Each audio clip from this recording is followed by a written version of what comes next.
Hello, dear viewers. Support me by subscribing to my channel and share my video if you like it. And also, make sure you comment your thoughts. Now let's start the video. I floated happily inside after Edward left, still on a high from the kiss. Charlie looked up from the TV as I passed the lounge room. Did you have a good time? I smiled radiantly at him. The best, Dad, I answered as I passed him and headed upstairs. I showered leisurely, running over my action-packed night. Edward's reaction had been interesting. I didn't realize that he felt so strongly about being a vampire. I was definitely not going to tolerate him calling himself a monster anymore. I had been so desperate for him to stop calling himself that I had blurted out that I loved him on the spot.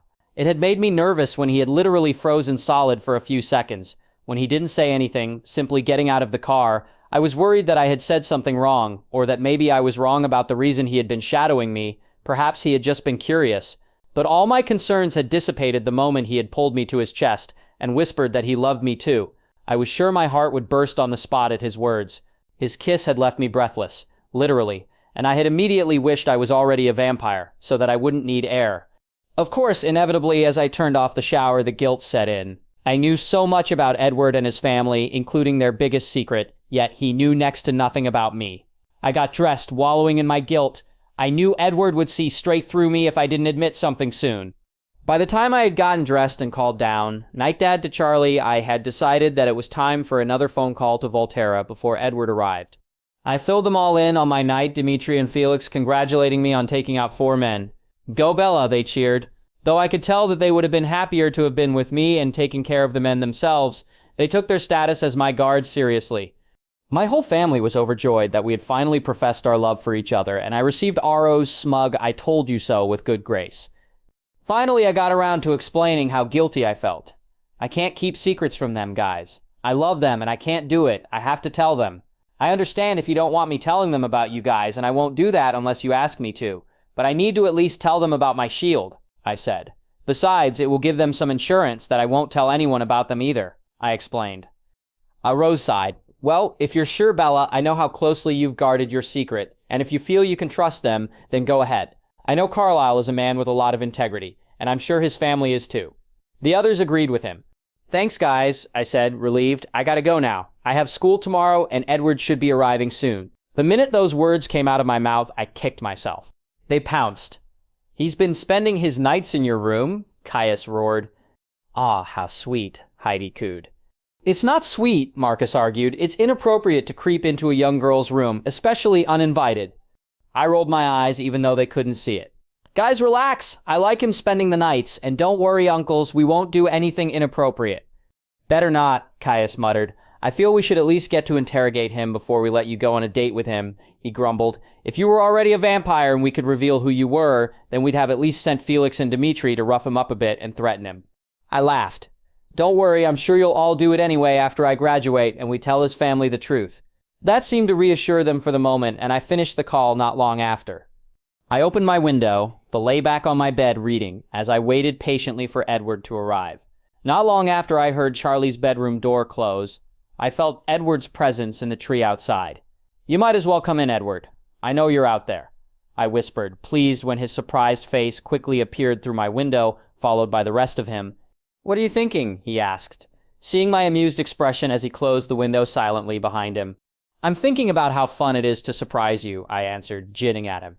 He smiled back. Sometimes I wonder if I will ever be able to understand the way your mind works, love, he said. How did you know I was out there? He asked curiously. I sighed. It was time to start telling at least part of the truth. I can feel you when you're near, I explained. I know you've been watching me sleep at night. He looked sheepish. I couldn't help it, he explained. I want to be near you as much as possible. I smiled a little at that. Besides, he mused, you're very interesting when you sleep talk? I groaned.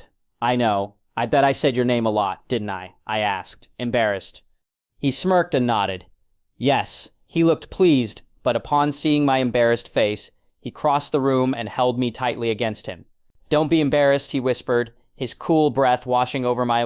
I swooned at his next words. If I could dream, it would be you I dream about. It's not fair that you dazzle me, I accused, as I collapsed in his arms. He looked down at me, smiling, a tender look on his face. He laughed softly. Dazzle, he asked. Yes, you make me swoon all the time, I grumbled. He looked pleased. I love you, Bella, he said as he softly placed his lips on mine and kissed me. The kiss was sweet and tender. The only complaint I had was that it ended too soon. He laughed at my pouting expression as he pulled away. You need to get some sleep, Bella, he reminded me. I huffed, annoyed because I knew he was right. I pulled him down onto the bed with me, him outside the covers and me under them so I wouldn't get cold. Resting my head on his chest, I felt incredibly content as he reached over and turned off my lamp. Just before dozed off, he seemed to remember something. Bella? He asked. I hummed in acknowledgement. There's a special place where I like to go, and I want to show it to you. Would you like to come with me on Saturday? He asked. I'd love to, Edward, I mumbled happily into his chest. I have something I need to tell you then, too, but it really requires a demonstration, so I'd like to show you sometime this weekend, I said, hoping he wouldn't be scared of me when I revealed my gift. I wanted to show him first before telling the rest of his family, and hopefully his special place would be the perfect spot to finally reveal one of my biggest secrets. I drifted off into a contented sleep after that, steadily breathing in Edward's glorious scent. Edward's POV. I lay in bed, happy to finally be holding Bella in my arms.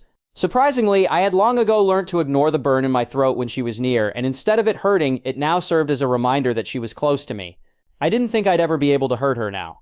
I was confused by what she had to tell me. I could tell from her voice that whatever it was serious and important to her, I tried to think of what it might be. Then I thought back to all the things she had done which had amazed me tonight, things that were impossible feats for someone like Bella. Now that I thought about it, a normal human would not have had enough force to break so many bones, especially not a femur. Her comment about taking on Jasper, Emmett, and I at once and winning also disturbed me. At first I had laughed, thinking that she didn't know we were vampires, but now that she had revealed that she had known all along, I was confused. She seemed completely confident in her abilities, and while I would never fight her, or allow my brothers to either, I couldn't help but wonder if she really could do all she claimed. In any case, it was obvious that Bella was much more powerful than she seemed. Thinking about that, I was brought back to Bella's explanation of meeting a few vampires when she was 4. I figured that they were probably nomads, who, though Bella was relatively harmless and would probably forget the traumatic experience of watching vampires drain humans. If they had known she would remember, they would have been forced to kill her under Volturi law. That reminded me that we would have to be careful with Bella. If the Volturi ever found out that we were friendly with a human who knew about us, they would kill her, and possibly us as well. I moved on from these depressing thoughts, thinking again about Bella. I began to wonder if she really was human. She seemed to have incredible strength, was fearless of vampires, and I couldn't read her mind. Perhaps she wasn't human after all, although she certainly smelled and looked human. But if she was human, what possible explanation could she have that would explain everything? I realized I wasn't going to be getting answers from Bella until Saturday, and while I tried to tame my burning curiosity, it wasn't working. As the sun began to rise again, I was still pondering Bella's secret, but I was no closer to an answer. Bella's POV. I woke up from the best sleep I'd had in years. I soon found out why as I snuggled down into my hard but comfortable pillow, and it vibrated. Edward was chuckling softly. You have to wake up, love, he said gently. I grumbled and clutched him tighter. You've got to get ready for school, Bella, he chastised me softly as he picked me up off the bed. Charlie had already left for work, so he carried me to the bathroom, placing my feet on the ground and holding me steady until I got my balance. You need to get ready while I go home and change. Then I'll come back and pick you up for school, he promised. I clutched his shirt as he tried to move away from me, looking up into his golden eyes expectantly. Where's my good morning kiss, I demanded. He grinned at me before swooping down to capture my lips with his own. I reluctantly let go of his shirt and he backed out of the bathroom. I'll be back soon, he promised. I want to show off my girlfriend to everyone at school, especially Mike Newton. I grinned. So you're my boyfriend now, hey? I asked, reveling in the idea of it, but somehow wanting more. He looked uneasy. Well, unless you don't want me to be. A frown marred his marble face. Of course I do, Edward, I quickly reassured him. I just feel like we are already more than that, I admitted softly. Me too, he said tenderly. He sighed. You have to get ready now, Bella, or we'll be late. I nodded and closed the bathroom door, getting myself ready for the day. Sure enough, Edward was soon back, and he sat at the table watching curiously as I wolfed down my breakfast before leading me out to his car. We arrived at school quickly, and once we were out of the car, the rest of the Cullens who had been waiting by Rosier's convertible converged on us. Rosier came over and hugged me. Are you sure you're all right after last night? She asked, concern in her eyes. I nodded. I'm fine, Rosier assured her. They didn't touch me. She looked relieved at that. Don't worry, though. They were in no condition to move when I left them lying in pain in the middle of the street, I said smugly. All of the Cullens chuckled. Then Edward showed up and ruined my fun, I pouted slightly.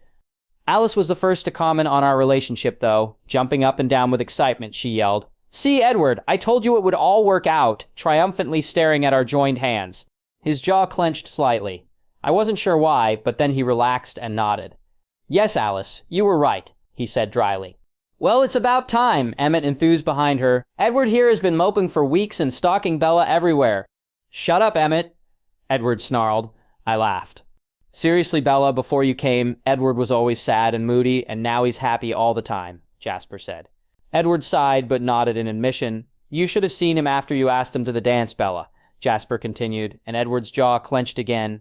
He was absolutely euphoric. The others snickered. I smiled up at Edward. I think it's sweet, I murmured, stretching up on my toes to kiss him softly on the cheek.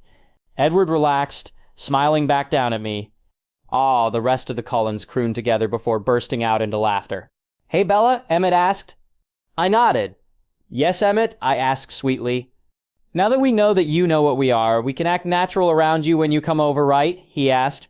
I chuckled. Yes, Emmett, now that I know that I know what you are more than welcome to show off your super speed and strength as you want to, Emmett. Yes, he pumped his fist in the air enthusiastically. No more playing human at home. We all laughed at his childlike antics. Congratulations, guys, Rosier grinned at us, pulling Emmett away as the bell went. We all headed into our classes, and I was surprised when Edward walked into my English class with me. Edward, don't you have trigonometry now? I asked. He grinned. Bella, my schedule matches yours now. Alice got Mrs. Cope to change it this morning. He looked pleased. Every lesson? I asked. Every lesson, he confirmed. That's wonderful, Edward, I said enthusiastically, throwing myself into his arms. He hugged me briefly, but when more students started to pile into the room, he stopped and found us 2 desks at the back of the class to sit in. We sat through the lesson holding hands under the table, ignoring the speculative glances of our classmates and even our teacher. The rest of our classes were the same, but I didn't care about the looks we were getting as long as I was with Edward. When we walked into Trig together, Jessica's eyes bugged out and her mouth dropped open. We sat down near her and she leaned over. Are you two a couple now? She asked, curiosity getting the better of her. I nodded smugly before turning back to Edward. He smiled at me, his golden eyes wickedly amused. Apparently it was because Jess's curiosity had not been sated. So do you like him? She hissed, thinking it was low enough that Edward wouldn't hear. I knew better. I nodded, blushing, and turned to look down at my notes. I continued to ignore Jess for the rest of the lesson while she desperately tried to get my attention. Lunch was an experience. As soon as we sat down, Alice pounced. So, Bella, how was your night last night? Alice asked slyly, her eyes dancing mischievously. I'm not talking, I stubbornly announced, crossing my hands over my chest and trying to ignore Alice's famous pout. I looked over at Rosier for help, but she also looked intrigued. Oh, yes you are. Now spill, Rose commanded. Edward, Jasper, and Emmett looked on curiously. Yeah, Bella, or we might have to dazzle you, Alice snickered. I blushed bright red and buried my head into Edward's chest, which was shaking with laughter. How do you know about that? I grumbled at Alice. Well, she lowered her voice to a whisper. My gift is the ability to see the future, and I may have sneaked a peek at your night, Alice said sheepishly. I unburied my head to glare at her. You spied on us? I accused her. Well, I couldn't help it. I've been wanting you two to get together for weeks. I had to know what was going on, she defended herself. I sighed, realizing that there wasn't much I could do about it. I hoped I had sufficiently sidetracked Alice from her questions, but I hadn't. Now that we've sorted that out, you can tell us about your night starting with the kiss, Alice demanded. I groaned. How come you aren't interrogating Edward as well? I asked, stalling for time. Because we already bombarded him when he came home last night, Emmett chuckled. I groaned. Fine, it was amazing. I've never felt anything like that before, I admitted. They all turned to look at each other. Did you two plan this? Alice demanded. Edward chuckled, and at my confused look, he explained. That's exactly what I said last night. I laughed along with him. I dodged a few more questions before Emmett decided that it would be fun to tease me. So, Bella, what exactly does Edward do in your room every night? He asked. Does he really just watch you sleep, or do the two of you do something more physical? He waggled his eyebrows suggestively. Well, Emmett, if you really must know, I said, leaning towards him, He really only watches me sleep, I whispered in his ear as if it was a secret. Emmett looked disappointed. Ah, Bella, he complained. I snickered, then swiped the chocolate cake off his tray. He watched me eating it for a bit before a light flickered in his eyes. You knew, he exclaimed, his voice unable to fully vent his frustration as he kept his voice low so that the rest of the school wouldn't hear us. You knew we found food repulsive. That's why you shoved the cake in my mouth, he accused. I smirked. Absolutely, I said proudly. And if you ever try anything else again, the cake will look like nothing in comparison to what I'll do to you, I warned. Emmett grinned. Bring it on, Bella, he said smugly. Just remember that I'm a big, scary vampire, he said, baring his teeth menacingly, a hopeful look in his eyes. I held in my laughter, trying to keep a straight face, but it must have come out as a grimace because Emmett looked pleased. I knew I could scare you, he said proudly. Actually, Emmett, she was trying not to laugh at you, Jasper corrected him. The whole table burst into laughter at that, as Emmett looked disappointed. I'll scare you one day, he threatened. Emmett, Edward warned. I ignored him, turning to Emmett. I doubt it, I said smugly. Seeing Edward's annoyed glance, I decided that it was time to change the subject. By the way, Emmett, I don't suppose I could persuade you to use some of your strength to help a tree topple over onto my truck if I parked under one, could you? I asked. One could. Emmett's eyes lit up with excitement. Hell yeah, he boomed, causing some students near us to look over with surprise. We finalized our plans for totaling my truck this afternoon, Alice mentioning that about half an hour after I got home a storm would hit, the perfect time for a tree to fall on my truck. Edward promised to be my chauffeur for the rest of the week. Alice then mentioned that Sunday would be a perfect day for the 6 of us to go to Seattle and look for a new car for me. And Rosier beamed at that. I told them I needed to go to the bookstore anyway, so we planned it out. That afternoon, after Edward dropped me home and left to spend some time with his siblings, who he had been neglecting lately by stalking me 24/7, I moved my truck a little further up the driveway, right in the path of a tall tree. Leaving it there, I went inside and quickly finished my homework before starting dinner. Sure enough, 30 minutes later, I heard the beginnings of a storm. Not long after Charlie arrived, we heard a loud crack, then a bang and a shattering sound. I rushed to the window and looked out to find my truck totally destroyed and a large tree resting on it. I feigned surprise. My truck, I wailed. Charlie looked apologetic. Sorry, Bella, I know you didn't have it long. We'll get you a new car, and I'll drive you to school for the rest of the week, he promised. No, Dad, it's fine, I protested quickly, panicking slightly. I'm sure the Cullens won't mind picking me up for school, and I already made plans with them to go to Seattle on Sunday for some books and shopping. I can pick out a new car then. You know I have plenty of savings, I hurriedly assured him, hoping desperately that he wouldn't try to buy me another slow vehicle. Luckily, he seemed to like my idea better, and he agreed, before telling me he would arrange to have my truck sent to the wreckers. I heaved a sigh of relief when I got to my room that night, and settled down to wait for Edward. Bella's POV.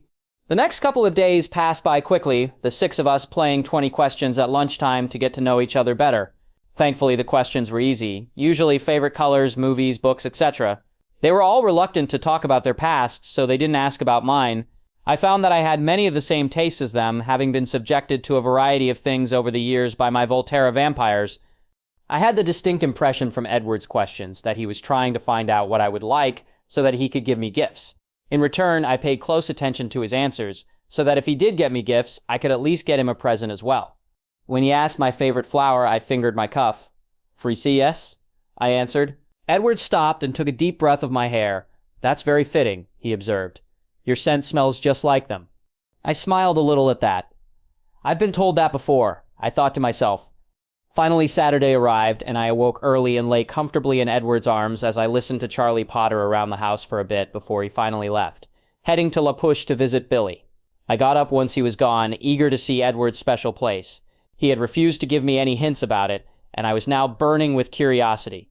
I got ready while Edward left to get his car. I rushed around getting dressed, throwing down breakfast, and packing myself some energy bars for the day. I was well aware of how forgetful vampires could be when it came to regular meal times. By the time Edward arrived back, I was already waiting impatiently on the porch. He grinned at me. Excited, are we? Yes, I exclaimed, getting into the car. He chuckled softly before putting the car in drive and pulling out.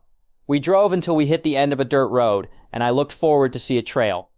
Are we hiking? I asked suspiciously. Yes, he admitted. It's about 5 miles, he said apologetically. Well, at least there's a trail, I muttered. Actually, Bella, we're not taking the trail, he said sheepishly. I looked at him incredulously. There was no way I was going to be able to go 5 miles through the forest without a trail and not manage to trip every few steps due to my clumsiness. While I wouldn't be hurt, it was incredibly annoying and slow. Please tell me I'm not going to be walking, I begged. Can't you carry me? You're really strong and fast after all. I hadn't felt the rush of a vampire piggyback ride in almost a year. He looked thoughtful for a second before it turned to excitement. Of course, Bella, I just didn't want to scare you with my speed. I was going to offer on the way back, he admitted as we got out of the car. The sun had started shining, breaking through the clouds, and it was getting warmer. I shrugged out of my jacket, tying it around my waist before turning to Edward. He turned his back to me and crouched down slightly. Climb on, he sounded incredibly excited. I jumped up on his back, wrapping my arms and legs tightly around him. It felt comfortable and familiar to me. I sighed happily and rested my chin on Edward's shoulder. Let's go then, I urged. Not needing to be told twice, Edward took off like a bullet. He was by far the fastest vampire I had ever met, and the speed was thrilling. In a matter of minutes, we had stopped again, and I figured we must be fairly close to wherever Edward was taking me. He let me down, turning to gauge my reaction. Seeing my bright eyes and excited expression, he grinned. It's exhilarating, isn't it? Absolutely, I agreed. You didn't even get motion sickness. I shook my head. I love speed, Edward. He grinned at me. We're almost there, he said. It's just a little further. Taking my hand, he led me through the trees. I followed eagerly until the trees stopped. I found myself looking out into a beautiful meadow adorned with wild flowers and framed by tall trees. It's beautiful, I breathed. Turning, I saw Edward sparkling in the sunlight, his eyes warily watching for my reaction. Suddenly, the splendor of the meadow paled beside him. He was gorgeous. I reached up hesitantly to this godlike creature, placing my hand on his sparkling cheek. Amazing, I murmured, letting my eyes travel over his body. He had unbuttoned his shirt, and I hungrily took in his sparkling form. You're beautiful, I informed him, looking deep into his honey eyes. He looked shocked, then angry. He ripped his face away from my hand. Beautiful? He asked in disgust. This is the skin of a killer, Bella. His face turned hard. I'm the world's most dangerous predator. He turned and sped across the meadow, seeming surprised when my eyes followed the movement. You can't outrun me, he yelled, seeming furious that I was still standing calmly there. He picked up a tree out of the ground and threw it across the meadow, letting it crash into another tree. I'm 1,000 times stronger than you. I could crush you with one finger, Bella. He ran back to my side, his eyes fierce. I'm dangerous, Bella. You shouldn't be near me. Please grasp that. He said it with such conviction that I was suddenly afraid he would leave me. I snapped that. I threw a shield at him, pushing him flat on his back. Wrapping myself in my own shield, I levitated myself up a few feet in the air. I stared down at him furiously, keeping him frozen in place on the ground. He stared back up at me, his butterscotch eyes wide with amazement. Let me make one thing very clear, Edward. I growled at him, sending him my best glare. He winced a little. You are not dangerous for me, I yelled, venting my anger by picking him up and throwing him through a tree. He crashed through and I picked him up again, rewrapping him in a shield. He fought slightly in surprise as I levitated him towards me until he was hovering just a few feet from me. His eyes actually had some fear in them now as he looked at me in shock. I knew I had to make my point stick. I brought the tree Edward had thrown towards us, until the entire thing was hanging in the air beside us, just inside the tree line. Flexing my shield, I crumbled the tree into sawdust, watching as Edward's eyes opened even wider. I can make you crumble just like that tree, Edward, I said ferociously. If anyone should be afraid, it's you. I watched as recognition dawned in his eyes, and he suddenly realized that I was not fragile. I sighed, feeling my anger dissolve away. I lowered us softly to the ground and took away my shields. I sat down, pulling him down with me, and took his hand. This wasn't how I was planning on telling you, I explained regretfully. He looked at me, waiting for me to continue. I have a gift too, Edward, I started. You can't see it, but I can shield myself physically, and others as well, I admitted, staring deeply into his eyes and praying that he wouldn't be scared of me. I watched in relief as the fear in his eyes disappeared and was replaced with relief and happiness. Oh, Bella, he breathed, you have no idea how happy it makes me that you can protect yourself. I smiled at him. The only way you could possibly hurt me would be to leave Edward, I said seriously. He smiled sadly at me, but quickly changed the topic to a brighter one. So this is how you managed to take down 4 men without a scratch, he mused. I've been wondering about that. I chuckled and nodded. It's also another reason why the vampires I met when I was 4 decided against killing me, I confessed. They couldn't. I'm glad, he muttered. I needed you to know the truth about me, Edward. And I intend on telling the rest of your family too. I want them to feel that they don't have to worry about me telling anyone. I figure that if I tell them my secret and trust them not to tell anyone, then they'll trust me too. I explained. Call it insurance. He frowned. Bella, we already trust you. We know you'd never tell anyone what we are, he said seriously. I sighed in relief.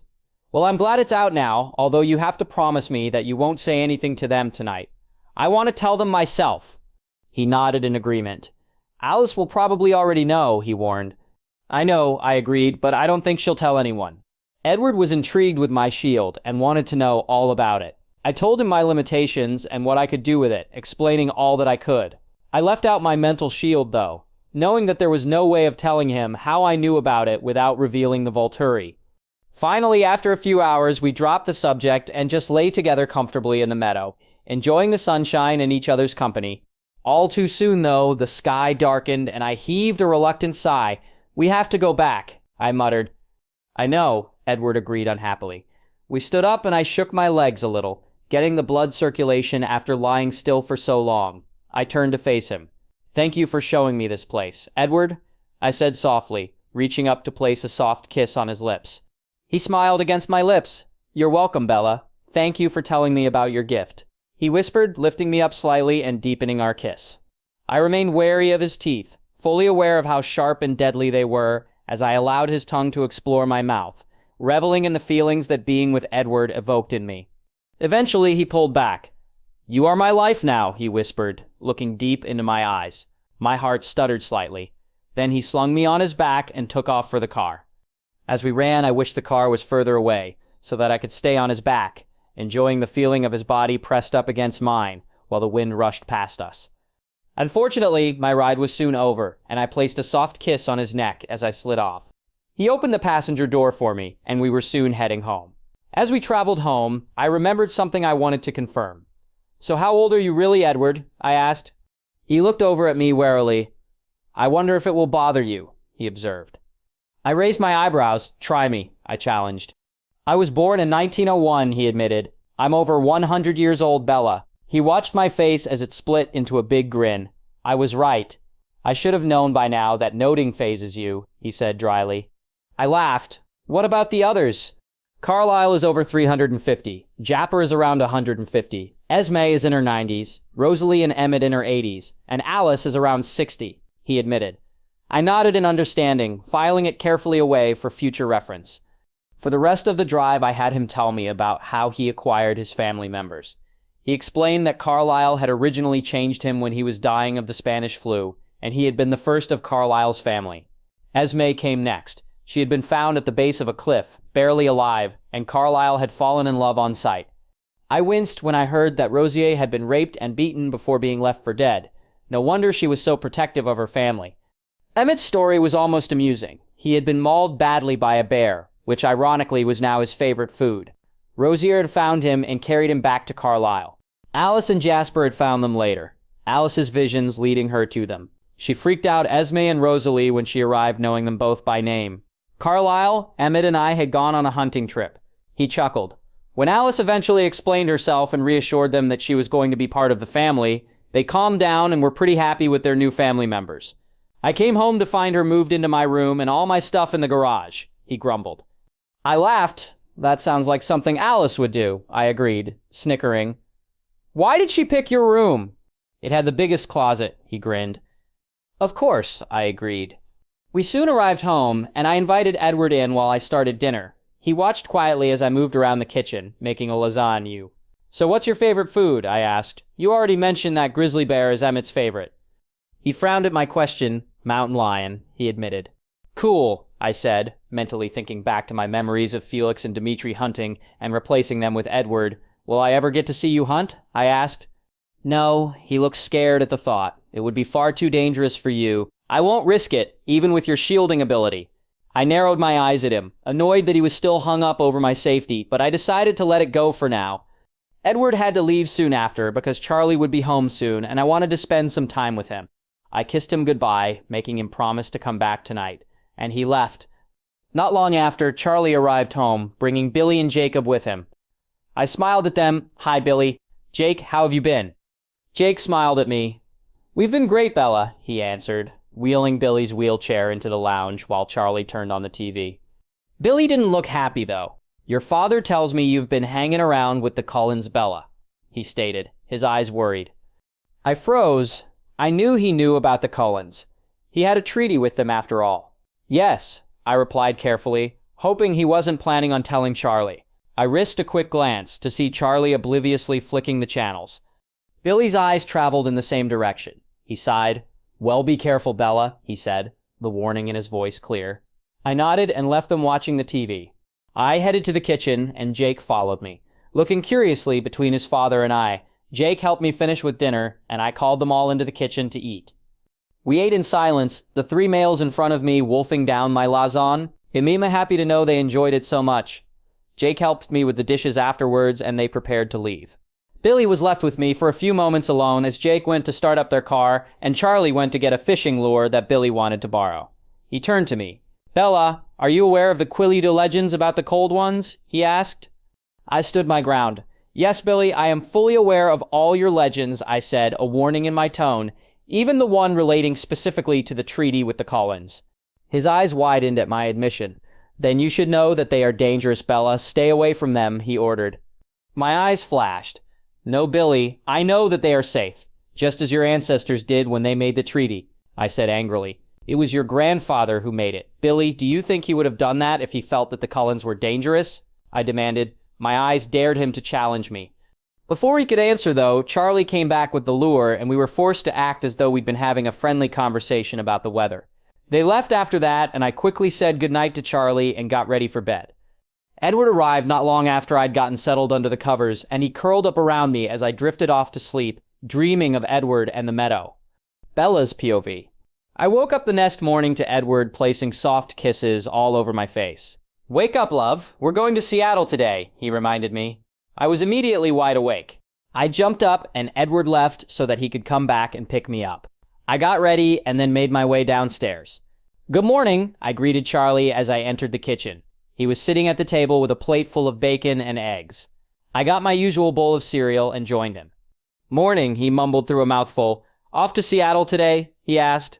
I nodded excitedly. "I can't wait." He smiled at my enthusiasm. "By the way, I ran into Mrs. Stanley the other day, and she told me some interesting news." I internally groaned.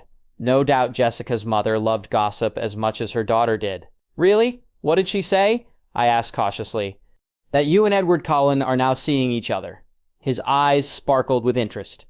I sighed. I had known I was going to have to tell him soon anyway.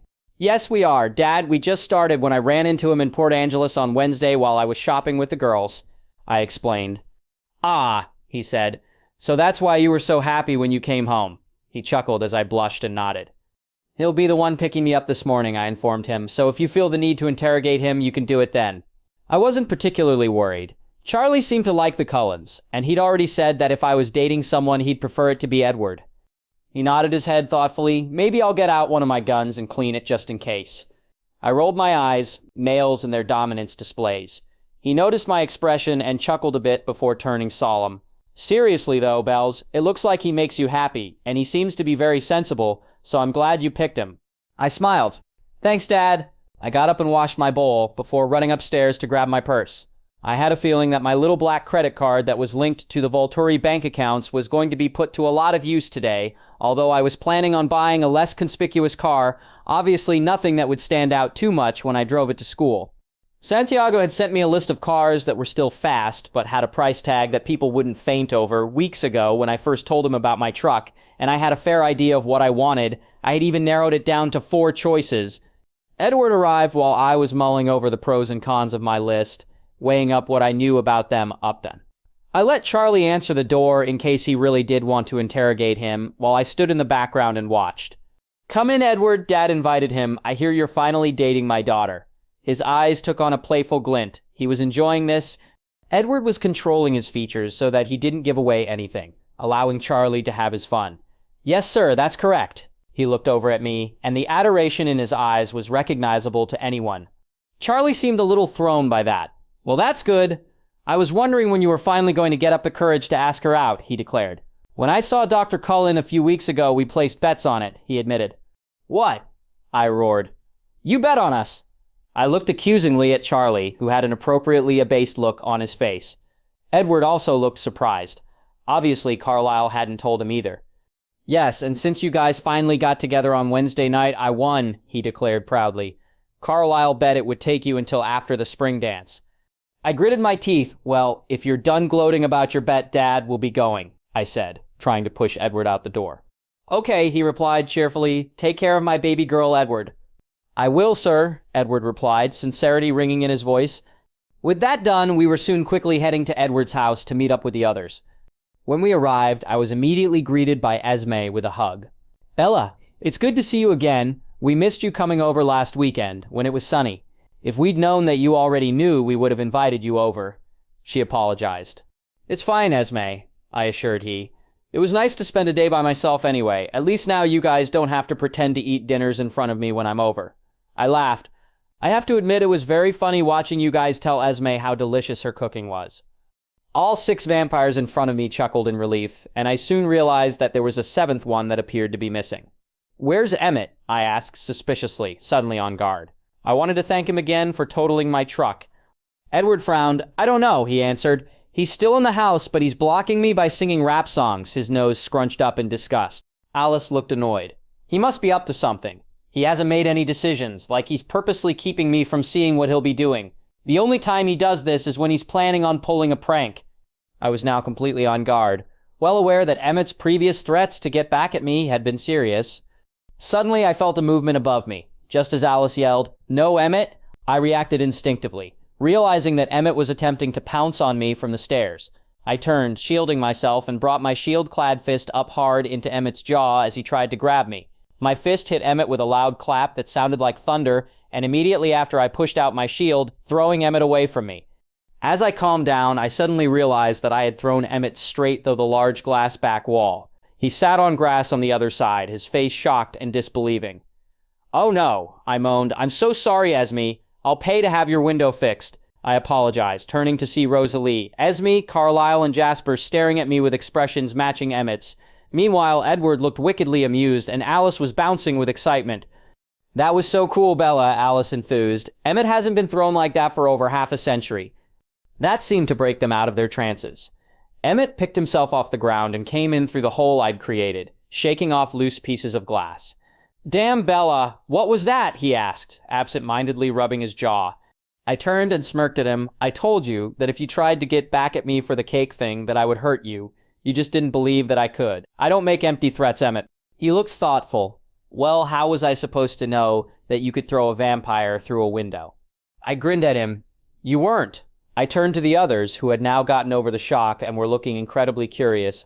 "I guess I have some explaining to do." I addressed the 5 vampires who didn't already know. I headed over to the lounge and sat down. Edward and Alice joined me, the others soon following and arranging themselves on the other pieces of furniture. Once they were all settled, I started explaining what I'd told Edward yesterday about my shield. They were silent throughout my explanation, Carlisle asking me lots of questions and seeming incredibly interested in my gift. Jasper remained quiet, but there was intrigue in his eyes. I finished with a demonstration, picking up the couch that I was sharing with Edward and Alice and hovering it about a foot off the ground.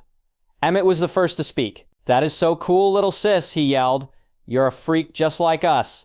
"Gee, thanks, Emmett," I said dryly, secretly reveling in the fact that he had called me his sister. The others chuckled, finally getting over their shock. I could see from the look on Emmett's face that he was figuring out just how much of an advantage my gift would give me in our little war. Esme came over to give me another hug. "Thank you for trusting us enough to tell us," she said. The others nodded in agreement. "Oh, and don't worry about the window. I'll have it fixed before you kids get back from Seattle this afternoon," she promised. "Emmett breaks things all the time." "Yeah, Bella," Rosier chimed in. "He broke the front door last week just by opening it too enthusiastically." We all laughed at Emmett's expense, and he pouted. "I just wanted to see if my new PlayStation game had arrived." I relaxed after that, relieved that they had all reacted so well, although slightly remorseful that I had revealed it by throwing Emmett through a window. We headed out after that. I paused at the door. "By the way, Carlisle, I'm not sorry you lost the bet." I winked at him, and he laughed. "Me neither, Bella." Edward explained the bet to the others as we headed to the garage and got into our cars. They all got a good chuckle out of it, with Alice claiming that Carlisle should have asked her if wanted to win. I was driving my newly modified Maserati, with Edward in the passenger seat complaining. Apparently, he always drove. The others were being driven by Rose in her BMW. Apparently, Edward thought that because I was human, there was no possible way that I would be as fast a driver as he was, having only seen my driving skills secondhand through the others. He settled down for a slow ride. Rosier knew better, and once we were on the highway and headed away from Forks, she stepped on the accelerator. Much to Edward's surprise, I followed suit, tailing Rose as she raced through the meager traffic. Once we hit a clear stretch, I accelerated even further, pulling up alongside Rose. I pulled out my phone and dialed her number, the speakerphone in my car allowing me to drive and talk to her. "How about a little race, Rose?" I suggested. "I want to see what my baby can do." "You're on Bella." I could hear the grin in her voice. We arranged that the finishing point would be the parking lot of the bookstore, the first place I wanted to go to before we went shopping. Edward looked excited as it dawned on him that I was probably just as fast a driver as he was. He sat back and enjoyed the ride as Rose and I wove through the traffic, overtaking each other as often as possible. Both of us were determined to win, and in no time at all, we were entering Seattle. Neck and neck, we raced through the streets, drifting around the corners and speeding as much as possible. Alice assured us that we wouldn't get caught, so we didn't care about traffic regulations. I concentrated hard, determined to win, but not wanting to accidentally injure any innocent bystanders. We reached the bookstore parking lot at the same time, much to the disappointment of all. "Draw," Alice declared. Rosier alike grumbled. Both of us had wanted to win. Eventually, we stopped griping and went into the bookstore. Alice, Emmett, and Rose looking bored, while Edward, Jasper, and I eagerly perused the shelves.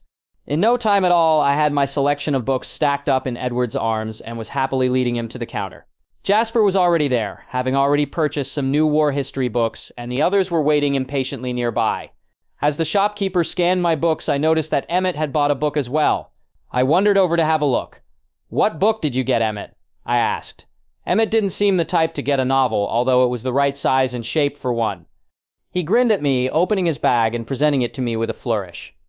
101 advanced practical jokes, he declared proudly.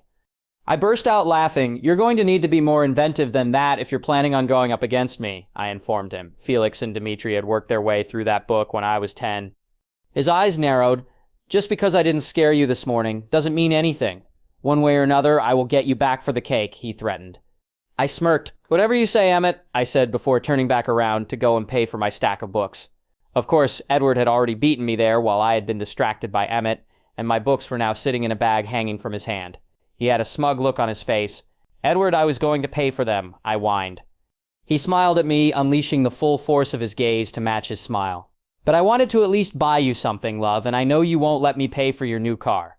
His soft voice was the final straw. I tried to resist his deep golden eyes, but it was no use. He dazzled me senseless. "Okay," I breathed. I snapped out of my trance when I heard the others snickering behind me. Edward looked pleased with himself. Annoyed, I grabbed his hand and towed him out of the store. After we stowed our purchases, we headed for the largest shopping center in Seattle, where Rosier, Alice, and I put our credit cards through a workout dragging the guys along as our personal bag holders. Jasper and Emmett were teasing Edward, who had apparently gotten out of carrying bags for years with the excuse of not having a partner. Now he was being subjected to it for the first time, and seemed shocked by how many bags I was making him carry. The girls and I happily flitted through the shops, buying anything that caught our eye before chucking the bags with our purchases at our men. Eventually, though, we had to stop as I was getting hungry, and it was time to go car shopping. I got a salad roll to go, and we headed back to our cars, barely managing to stuff all of our purchases into the 2 cars. I sat in the passenger seat and ate my lunch as Edward took a turn at driving my car. He seemed to enjoy it. "This is very similar to driving my Aston Martin," he observed. I grinned. "Yeah, but this is better," I said smugly. "Absolutely not," he disagreed, looking affronted. We continued to argue over who had the better car until we arrived at the first dealer, Mitsubishi. I had told Rosier of my 4 choices, and she had agreed with me, which led to us being at the Mitsubishi dealer looking at a Mitsubishi Eclipse. "Well, it looks cool," Alice said. I nodded and allowed Rose to charm the dealer into letting us take it for a test drive. But as much as we enjoyed it, I knew it wasn't the one, and we soon left, heading towards the Audi dealer. The Audi TT Coupe we tried was awesome, and it reminded me of my R8 back in Italy. I loved it. "This one's definitely staying on the list," I confirmed, and Rosier nodded her agreement. Edward looked on fondly. "It's cute," Alice said, "but the other one looked better." We all rolled our eyes at Alice. We also tried a Subaru WRX, but it just wasn't as fun as I thought it would be, so I crossed that off the list as well. Finally, we made it to the last care yard, Nissan. Rosier and I immediately headed for the 370Z, staring at the shiny black car with appreciation. Of course, the car dealer was a bit annoying. He didn't seem to think we could handle the power of this car. I gritted my teeth in annoyance. "Look, over there are the two cars we drove here in," I said, pointing out my Maserati and Rose's BMW. "They are just as powerful, if not more powerful, than this car." Edward stepped up then. Reading the man's mind, he had a better idea of how to reassure the man. "Here's my credit card, sir. You are welcome to keep it while we take the car for a test drive, and if there's any problems with the car when we come back, I will happily pay for the whole car," he said smoothly. The man looked at the clack card he'd been handed, then back at our cars. "Okay," he sighed, and gave us the keys. As the engine purred to life, I grinned over at Rosier, who was riding shotgun. I put it in gear and tore out of the car lot, relying on Jasper and Edward to calm down the poor salesman. We ripped through the city, enjoying the thrilling speed. I loved it, and I could tell from Rosier's expression that she did too. "This is the one," I decided. "Good choice," Rosier approved. I stopped, and we exchanged places for Rosier to drive us back. We sped off again, admiring the acceleration of the car, when all of a sudden police lights flashed behind us. Rose groaned. "Where's Alice or Edward when you need them?" she grumbled. I chuckled anxiously as she pulled over and wound down her window. The officer slowly lumbered up to us. He appeared to be a man in his 40s, who, judging by his beer gut and unshaven face, didn't really care for his appearance. He did a double take when he reached the window, and spotted Rose. "Hello, officer," she cooed. "How are you?" He blinked a few times and looked dazed. I'm just fine, ma'am," he stuttered, before seeming to recollect why he was there. "Do you have any idea how fast you were going?" he asked her. She battered her eyes at him artfully. "No, I'm sorry, officer, but I'm running late for a photo shoot, and if I don't get there in the next 10 minutes, they'll use another model." Her eyes turned sad. "I really wanted to be in this photo shoot," she explained, her voice soft and alluring. Well, he seemed to be weighing up his options. "Perhaps if you promise to never do this again and give me your phone number, I could let you off this time," he said. I held in my shudder of disgust as Rose smiled radiantly at him. "Certainly, officer," she agreed, pulling paper and a pen out of her bag and writing out a number. I took a quick peek and nearly burst out laughing at the name she had put, Sue Narmi, but I held it in. She handed it to him. "I look forward to your call," she winked at him before closing her window and smoothly driving off. I looked back to see him still standing in the middle of the road, a bewildered look on his face. As soon as we were out of range, Rosier sped up, and we burst out laughing. "Did you give him a real number?" I asked, still chortling in amusement. "Of course," she replied, winking at me. "But it's not mine, it's the number for drag queen meetings." I looked at her in astonishment. "How do you even know the number for that?" I asked, laughing harder. "Emmett lost a bet last year, and his punishment was to attend a meeting." She snickered. We laughed at that all the way back, and when we got there, we pulled in to find the others laughing too. "Did you have fun dazzling the poor officer?" Alice asked. Evidently she'd seen it and informed the others. We grinned. Absolutely. When everyone calmed down, I announced, "This is the one." "Are you sure?" Edward asked. I nodded enthusiastically, pulling out my card and handing it to the salesman who had approached us while we were laughing. "I'll take it," I informed him. He grinned happily as he led us inside to sign the paperwork. Soon enough, I was happily speeding back to Forks in my new black Nissan 370Z, Edward beside me, grinning at my excitement. Alice and Jasper were in my Maserati, driving it back for me so that I could enjoy my new car. By the time we got back, it was getting dark. We showed Carlisle and Esme my new car before Alice, Rose, and I had our men bring out shopping up to our rooms so that we could unpack it. All too soon, it was time for me to head home, so I kissed Edward goodbye, noting the fixed window on my way out, and headed back home in my new car, eager to show Charlie. Predictably, Charlie was impressed. Luckily, he didn't know how much it was worth. "Wow, Bells, that's a nice car," he commented. I grinned. "I know," I said smugly. "It's a little fast, don't you think?" he asked, concerned. I sighed. "Yeah, but it's got the latest in safety features," I assured him. He looked at me for a second to gauge my sincerity, and I kept my face open and honest. He finally sighed in resignation. "Well, that's good, I guess." I hugged him enthusiastically, and he looked shocked for a second before he returned the hug. "You really like the car, huh?" he chuckled. "Yep," I answered. I spent the rest of the evening content with my purchase, and happily fell asleep using Edward as my pillow that night. Bella's POV. As usual, Edward woke me up the next morning for the start of another week of school. He kissed me softly until I was awake. I whined when he stopped and he chuckled. "You are becoming very predictable in the mornings, Bella," he murmured. I hugged him to me tightly. "You're the best alarm clock ever," I muttered into his chest. I could hear the grin in his voice as he answered, "That's good to know, love." I could hear something different in his voice, so I sat up and looked into his golden eyes worriedly. "Edward, what's wrong?" He looked away from me for a second, sighing. "Alice sees a few nomads passing through sometime this week," he explained, "so I will probably be a little overprotective of you until they're gone." I frowned. "Edward, I can take care of myself. I have a shield, remember?" I reminded him. "I know," he replied quietly, "but I can't help wanting to protect you, Bella. It's in my nature." I let it go for now, annoyed at his overprotectiveness, but secretly happy at the same time. I knew firsthand how overprotective vampires could be. Even Felix and Dimitri, who I constantly beat in fights, still seemed to have an overpowering urge to protect me.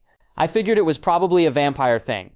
He left me soon after so that I could get ready, promising to meet me at school. Today was the first day that I would be driving my new car to school. I drove into the school parking lot, smoothly pulling in next to Edward's Volvo. By the time I turned my car off, Edward was already opening my door for me. He helped me out before grabbing my bag and slinging it on his back. We walked hand in hand towards the rest of the Cullens, ignoring all the stares I was getting with my new car. Apparently it wasn't as inconspicuous as I'd thought. By the time lunch came around, the whole school knew I had a new car. One of the disadvantages of being in a small school where any change was big news. When Emmett joined our table, he looked incredibly amused. "So, I hear that you're sleeping with Edward and he bought you the car as a sort of payment." "Bella?" Emmett chuckled. Beside me, Edward growled. "Actually," Jasper cut in, "I heard that the two of you got married and the car was Bella's wedding gift from Edward," he mentioned. "I like that rumor better," Edward muttered. I grinned. "Good to know you'd prefer me to be your wife rather than your whore." Being raised by vampires, I had adopted a lot of traditional values and beliefs, and I fully intended on marrying Edward after high school if he proposed. I was simply hoping that he had kept his 1900s views on marriage and would propose soon. Of course, if he didn't, I wasn't above adopting a few 21st century views and proposing myself. I already knew I wanted to spend eternity with him, and I didn't see any reasons why we should wait to get married, although I knew a lot of people would disapprove or think I was pregnant. One of the biggest things currently standing in my way was the fact that I wasn't 18 yet, but that wouldn't be a problem in a few months. I had to admit, though, that another reason I wanted to marry within the next year or two was so that I could experience my wedding as a human and have my parents there. I wanted Charlie to be able to walk me down the aisle, and I knew that in a couple of years I would be a vampire, and it would be impossible for me to have contact with him after that.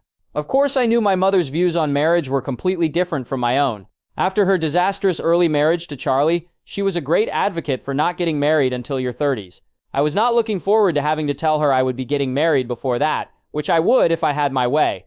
The conversation dwindled after that, with Edward assuring me that I should never even think about calling myself a whore. During gym that afternoon, I managed to inform Jessica that my truck had been smashed up when a tree fell onto it during the storm last week, and that I had been forced to buy a new car. I knew that as the gossip queen of the school, she was bound to start spreading the news, and I hoped that the speculations would stop once people were informed of the truth. They didn't, but over the week they did at least die down a little. At least when I called Volturi to give them an update, they were sympathetic. They were also pleased with how well the Cullens had taken me revealing my gift to them. "If only other vampires would take the news like that," Marcus muttered. Carlisle always was a compassionate, open-minded man. "Yes," Rosier agreed. "I think, given how well they've handled things so far, we should start considering inviting them to Volturi soon to officially meet our princess, and explain everything to them." "Really?" I asked hopefully. "I won't have to keep hiding it from them?" "Yes," Caius agreed. "Maybe on your next break we could arrange something." "Thank you guys so much," I said gratefully. I was overjoyed with the prospect of having no secrets from the Cullens. Dimitri and Felix, of course, got a kick out of me throwing Emmett through a glass window. They roared with laughter. "I'll bet he was shocked," Felix said. "I remember how I felt the first time you threw me into a wall." I snickered. "Well, you shouldn't have called me cute." "I wish we'd been there to see it, though," Dimitri said wistfully. "I would have loved to have seen their reactions." I chuckled at that before launching into a conversation with Santiago about my new car. "Nice choice, Bella," he complimented me. "I've taught you well, princess," he said proudly. "Thanks, Santi," I said, thankful that he couldn't see me blushing through the phone at his compliment. One aspect of my phone call was not received as happily as the other news. When I mentioned that Alice had seen nomads passing through the area, I could hear them all tense up. "Be very careful, Bella," Arrow warned. "Remember that your blood smells particularly sweet to vampires.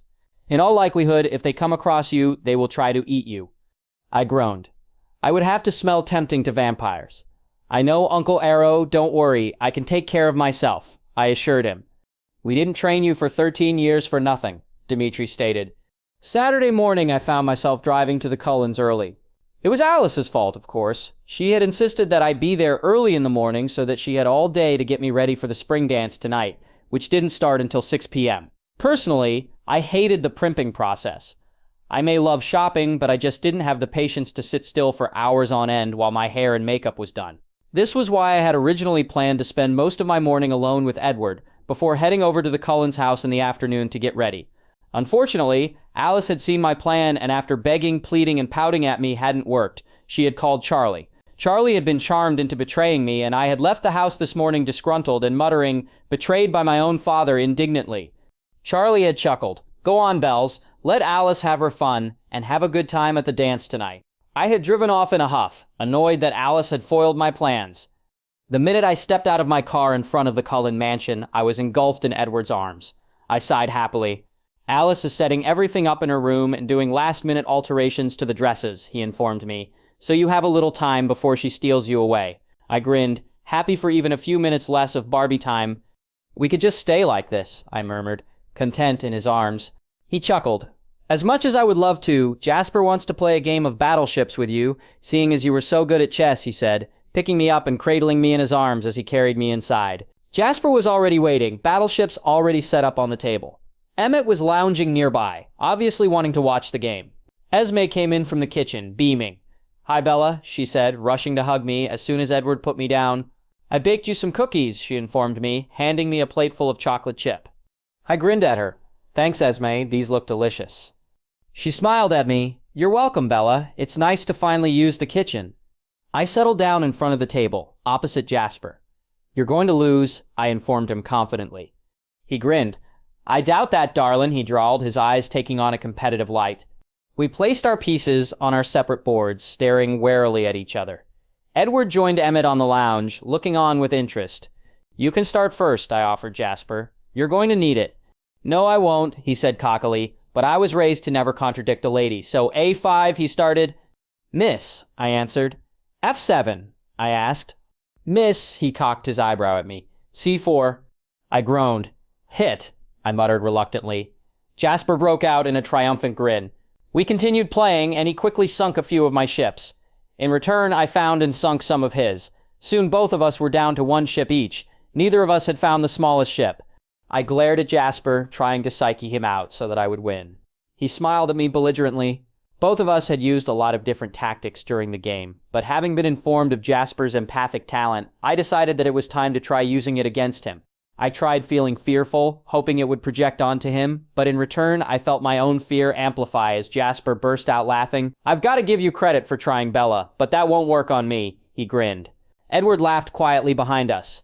I huffed angrily, my fear all gone. I grabbed a cookie off my plate and took a bite as I considered my options. I suddenly began thinking of pain. I imagined myself loosing Edward and felt pain wash over me. In front of me, Jasper winced in utter agony. "Bella, please stop. You're making me want to go jump off a cliff in despair," he pleaded. I smirked. "I thought you said it wouldn't work," I informed him. I felt a little guilty, though, so I stopped projecting pain at him. He made his move, and I hoped I had distracted him enough that he would make the wrong move. He didn't. "D4. I cursed. "Hit," I said reluctantly. In one more move, he had won. I grinned in resignation, holding my hand out. "Well done, Jazz," I said, shaking his hand. "Thank you for the game, Bella," he grinned at me in triumph. Emmett bounded off the lounge and pushed Jasper aside. "My turn," he announced, settling himself into Jasper's place and setting up his ships. I shrugged and grinned. "If you really want to lose Emmett, be my guest." He shook his head. "No way, I'm definitely going to beat you this time," he said adamantly. I smirked. I figured that it was time to rack up a few more points against Emmett, and I wasn't above cheating to get them. We started the game, and I let a shield invisibly slip over Emmett's board, feeling for the placement of his ships. "A1, I said confidently. His self-assured grin failed. "Hit," he said grudgingly. He missed on his go, and it was my turn again. Yet again, I unfailingly picked the right one. Hit. He chose again. Miss. Hit. Miss. Hit. We continued with me smugly picking off every one of his battleships without fail, while Emmett continued to blindly guess where my pieces were. I won. I smiled smugly at Emmett, who looked flabbergasted and confused as he analyzed the boards. Soon enough, recognition dawned on his features. You cheated, he yelled, jumping up and pointing at me. I just sat there staring at him with a huge grin on my face as I grabbed another cookie off my plate and chewed slowly. Prove it, I taunted, secure in the knowledge that as I was the only one who could see my shield, there was no possible way for him to prove that I had cheated. He frowned, speechless and annoyed. Behind him, Rose laughed. Well done, Bella. It's not often someone can make Emmett speechless. I grinned at her, getting up and stretching my legs. Bella 3, Emmett 1, I declared. Alice appeared at the top of the stairs. Oh good, you're done. Rosier, grab Bella, we've got to start getting ready. I peeked at the time as Rose picked me up. It wasn't even 10:30 a.m. yet, and she wanted to start getting ready. I groaned as I was rushed up the stairs, and placed in a chair situated in front of a large mirror in Alice's closet. Rosier and Alice got to work on me first. Since it wouldn't take either of them half as long to get ready as it would me, we put on some music and sang along as they did my hair and makeup before showing me the dress Alice had designed for me. The sketches I had seen didn't do it justice. It was a deep violet-colored strapless dress that hugged my body before flaring out at my hips and reaching to my knees. It had silver beading on the bodice and the right side of the skirt, showing an intricate flower pattern. As I looked closely at the stitches, I realized Alice had hand-sewn the beads herself. Oh, Alice, it's beautiful, I gushed. I almost don't want to wear it for fear that I'll ruin your beautiful design. She growled at me.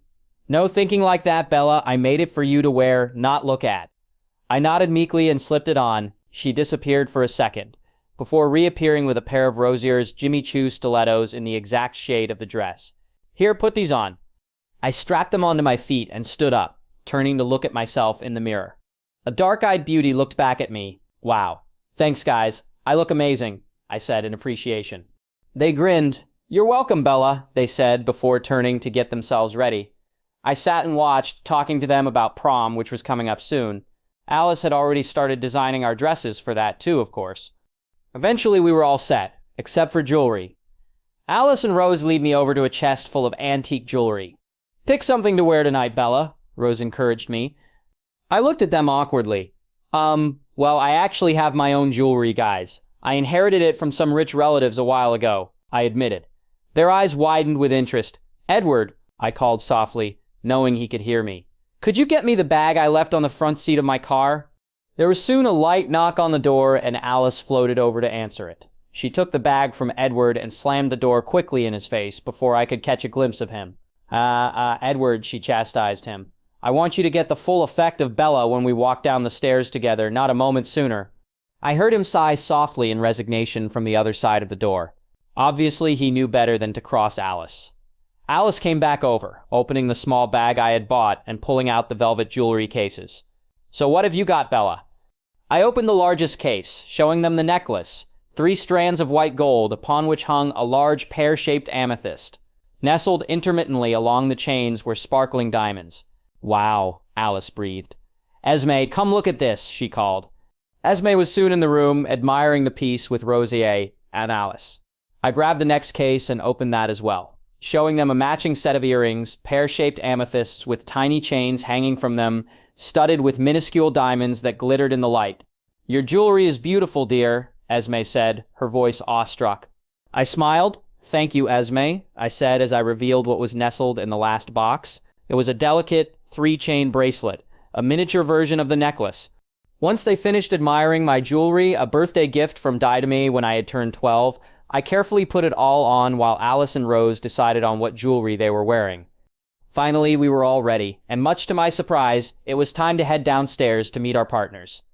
We waited at the top of the stairs as Esme went down to prepare the guys for our entrance. Alice had insisted. When they were ready, we lined up, me in the middle with Rosier on my right and Alice on my left. Holding hands, we descended the stairs. I knew we looked amazing. Beside me, Rose was wearing a beautiful tight satin cocktail dress in ice blue. I showed off her killer body, and the jewelry she was wearing, containing pale blue stones, drew attention to her graceful neck and platinum hair. Alice looked unbelievably pretty in a dress almost the complete opposite of Rosier. It was pale pink, with straps and a floaty skirt that made her look like a fairy.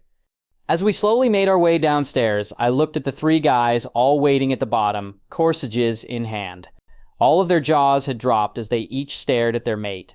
My eyes locked with Edward's, and I saw the love and adoration in them as I neared him.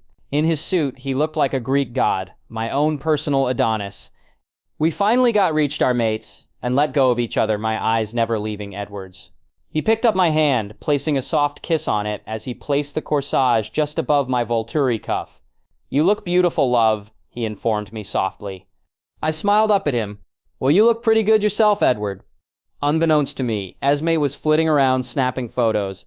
Eventually, she managed to attract our attention, and we posed for more pictures as she happily snapped away. Carlisle came to stand behind her. He smiled. "You all look stunning," he informed us. "Have fun tonight." We thanked him and headed out. Once outside, Edward led me to his vanquish. At my raised eyebrow, he explained, "I like to take it out for special occasions." I grinned at him and got in. We followed the others in Rosie's BMW to the school. The dance was being held in the gym. When we arrived, there were quite a few kids in the parking lot, and their jaws dropped when they saw Edward's car. "Well, the other students have certainly noticed that the Cullens have arrived," I commented as Edward helped me out of the car. He grinned. "Well, when you have a girlfriend as beautiful as you, it's reasonable to want to show her off." I rolled my eyes, leaning into Edward as we made our way into the gym with the rest of the Cullen family. Alice, Rose, and I stood to the side as the guys bought our tickets, checking out the brightly decorated room. Alice scrunched her nose slightly. "I could have done better," she muttered. "Maybe you should offer to decorate for prom then," I suggested. Her face lit up. "Oh, Bella, what a wonderful idea. It will be so much fun," she gushed before lapsed into silence, as she mulled over ideas for her new project. I scanned the room for Angela, and was happy to see her chatting to Ben, who I knew she had a crush on. I also noticed that most of the guys in the room now had their eyes trained on the three of us, desire obvious in their eyes. Edward wrapped his arms around me possessively, glaring at the boys, a silent rumble going through his chest. I leaned back into him. "I take it their thoughts aren't exactly pure?" I whispered. "No," he answered. "Most of them are undressing you three in their minds right now." I shuddered in disgust. Turning, I pulled Edward's face down and kissed him passionately. When I eventually broke away, I looked up at Edward's amused expression. "I take it that their thoughts are a little disappointed now?" I asked. He grinned and nodded before leading me onto the dance floor. Most of the songs were fairly fast, but the rhythm was suitable for Latin dances. Thanks to Renata, I was well equipped, and it seemed that in the last century of his life, Edward had become a fine dancer as well. Soon we were twisting elegantly around each other. The other Cullens joined us, and students automatically made room for them on the dance floor. After I ended one dance with a move Heidi had insisted I learn, consisting of me wrapping both legs around Edward's waist as he dipped me in a slow circle, Emmett whistled at me. "Wow, Bella, you've got some skills." I grinned at him and shrugged. "How can you look so smooth and sexy on the dance floor in Rosier's 3-inch heels, and yet you managed to trip over your own feet and wear 2 trays of food?" he asked. I glared at him for bringing up the incident again. Then I shrugged. "I'm just talented like that, I guess," I replied loftily. Behind me, Jasper chuckled. "Well, may I have this dance with you then, little lady?" he asked in a southern drawl. I grinned at him. "Why, of course you may, kind sir," I said in my best Southern Belle accent as I took his hand.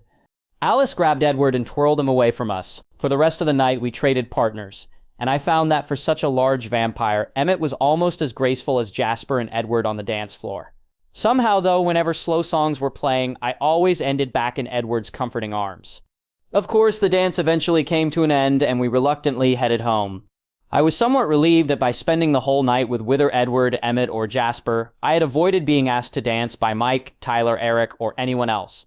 All in all, it was an excellent night. And when Edward kissed me goodbye on my doorstep, when he delivered me home, I was perfectly content and bursting with happiness. "Good night, my love," he whispered as I let myself in. Charlie was waiting for me inside. He cast an appraising look over me, his expression turning proud as he took it in. "You look beautiful, Bells," he observed. "Did you enjoy yourself?" I grinned. "It was great, Dad," I said happily. "That's good. Esme rang and promised me pictures," he mentioned. "You had better send some to your mom. You know she's going to want tons." I grimaced, knowing my mother's tendency to be overexcited by the littlest things. No doubt, once she saw Edward's photo, she would be gushing over him and interrogating me about him every chance she got. Yeah, Dad. I'll remember to send her a few, I assured him. We talked for a little longer before I went up to bed, perfectly satisfied with my life. Bella's POV. I woke up early the next morning, still on a high from my great night. After saying goodbye to Edward, the Freed turned on my laptop and checked my emails. Sure enough, there was an email from Esme containing all of the photos she had taken.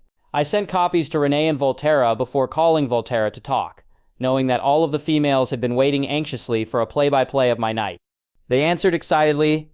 Did you get my pictures? I asked teasingly. We're looking at them right now, Jane informed me. You look beautiful, and I love the dress, Sulpicia said appraisingly. Wow, Bella. You really know how to pick them. Your mate is gorgeous, Heidi said. Don't get any ideas, I warned. He's mine.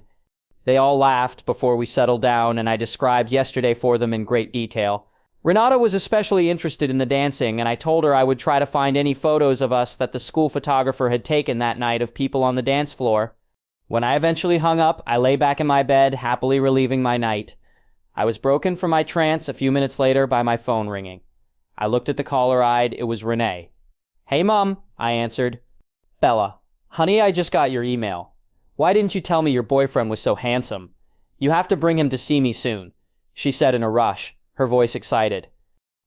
Sure, Mom, I'll think about it, I said, suddenly wondering whether Edward and I should pay her a visit. She didn't give me more time to talk as she started gushing about how gorgeous I looked and how pretty my dress was. I listened attentively to all she had to say before changing the subject. So what have you and Phil been up to, Mom? She happily began filling me in. Oh, Bella, we've been having such a great time traveling around and seeing so many different things. At the moment, we're in Los Angeles, Bella. It's so exciting, and next week we're going to Florida. Just think of all the sunshine I'll be getting. I was so happy that she was enjoying herself so much. That's great, Mom. You know you're going to have to take lots of photos to send me, right? She promised. And then she had to go. Phil was calling for her. I headed downstairs for breakfast, feeling euphoric. My life currently felt like I had the best of both the vampire and human worlds rolled into one. Charlie had left a note on the table saying he had gone out for the day, so I quickly ate my cereal and headed over to the Cullen house. When I got there, I walked in to find Edward softly playing his piano. He stopped to give me a kiss before I urged him to play for me. He pulled me down beside him on the bench, and I watched entranced as he ran his fingers nimbly over the keys, producing a rich and beautiful melody.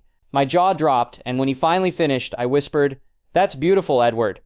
He smiled softly at me. That is Esme's favorite.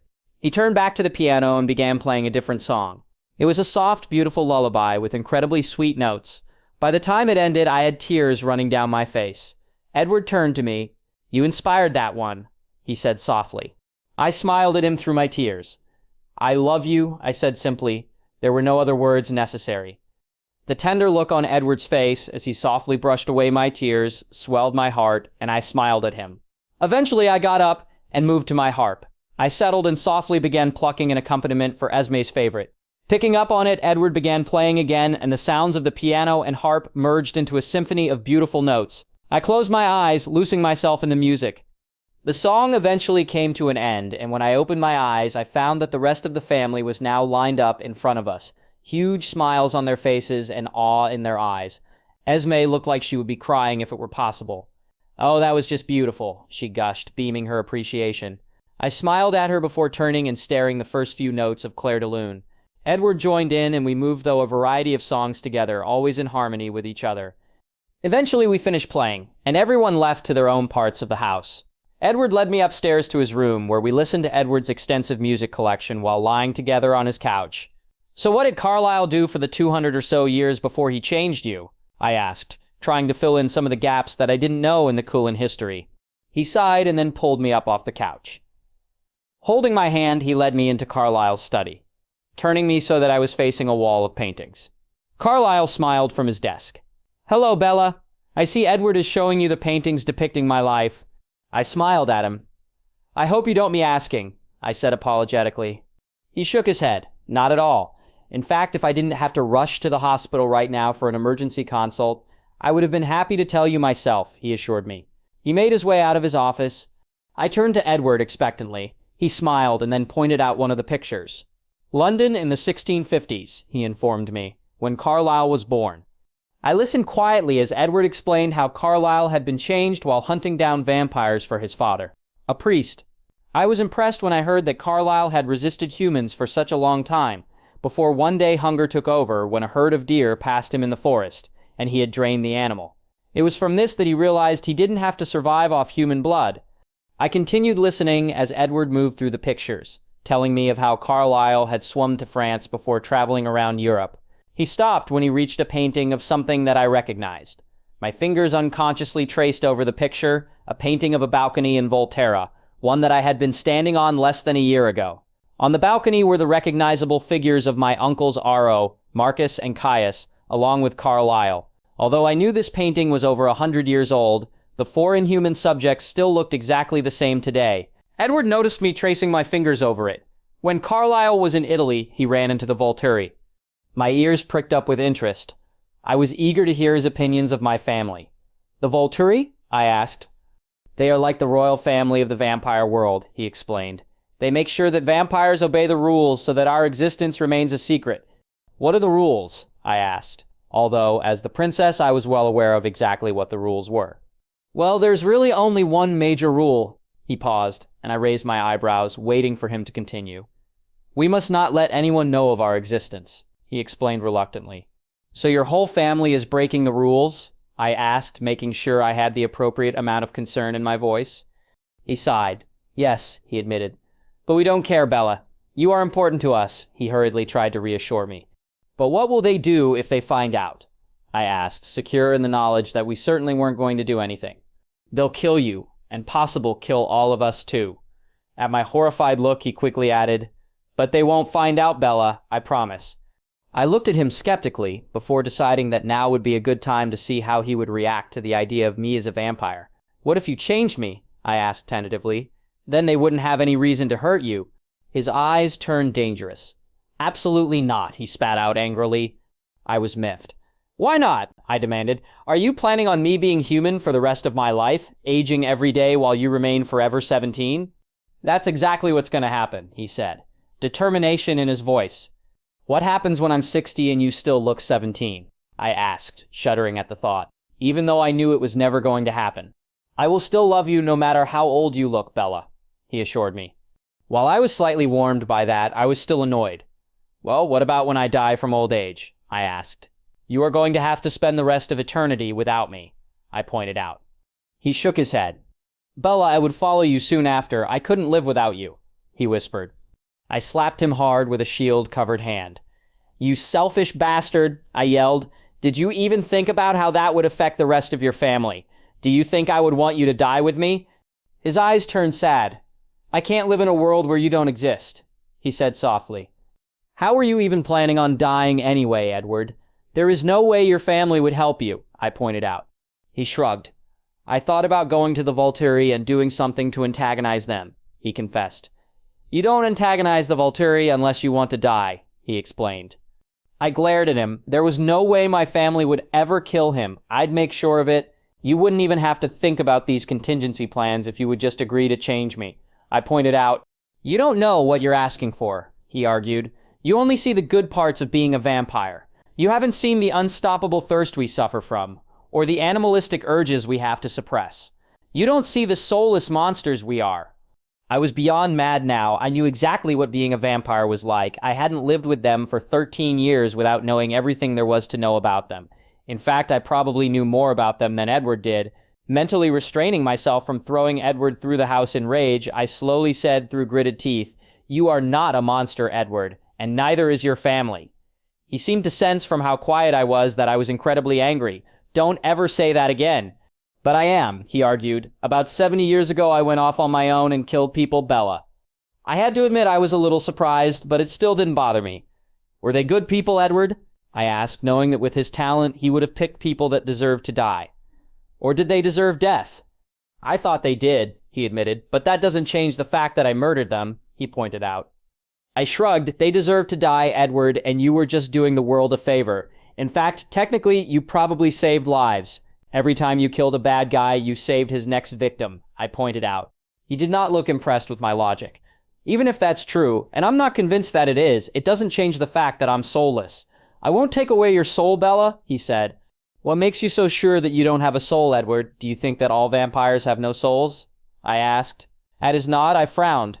So you're sure that because you're a vampire, a creature made for killing humans, that you have no soul?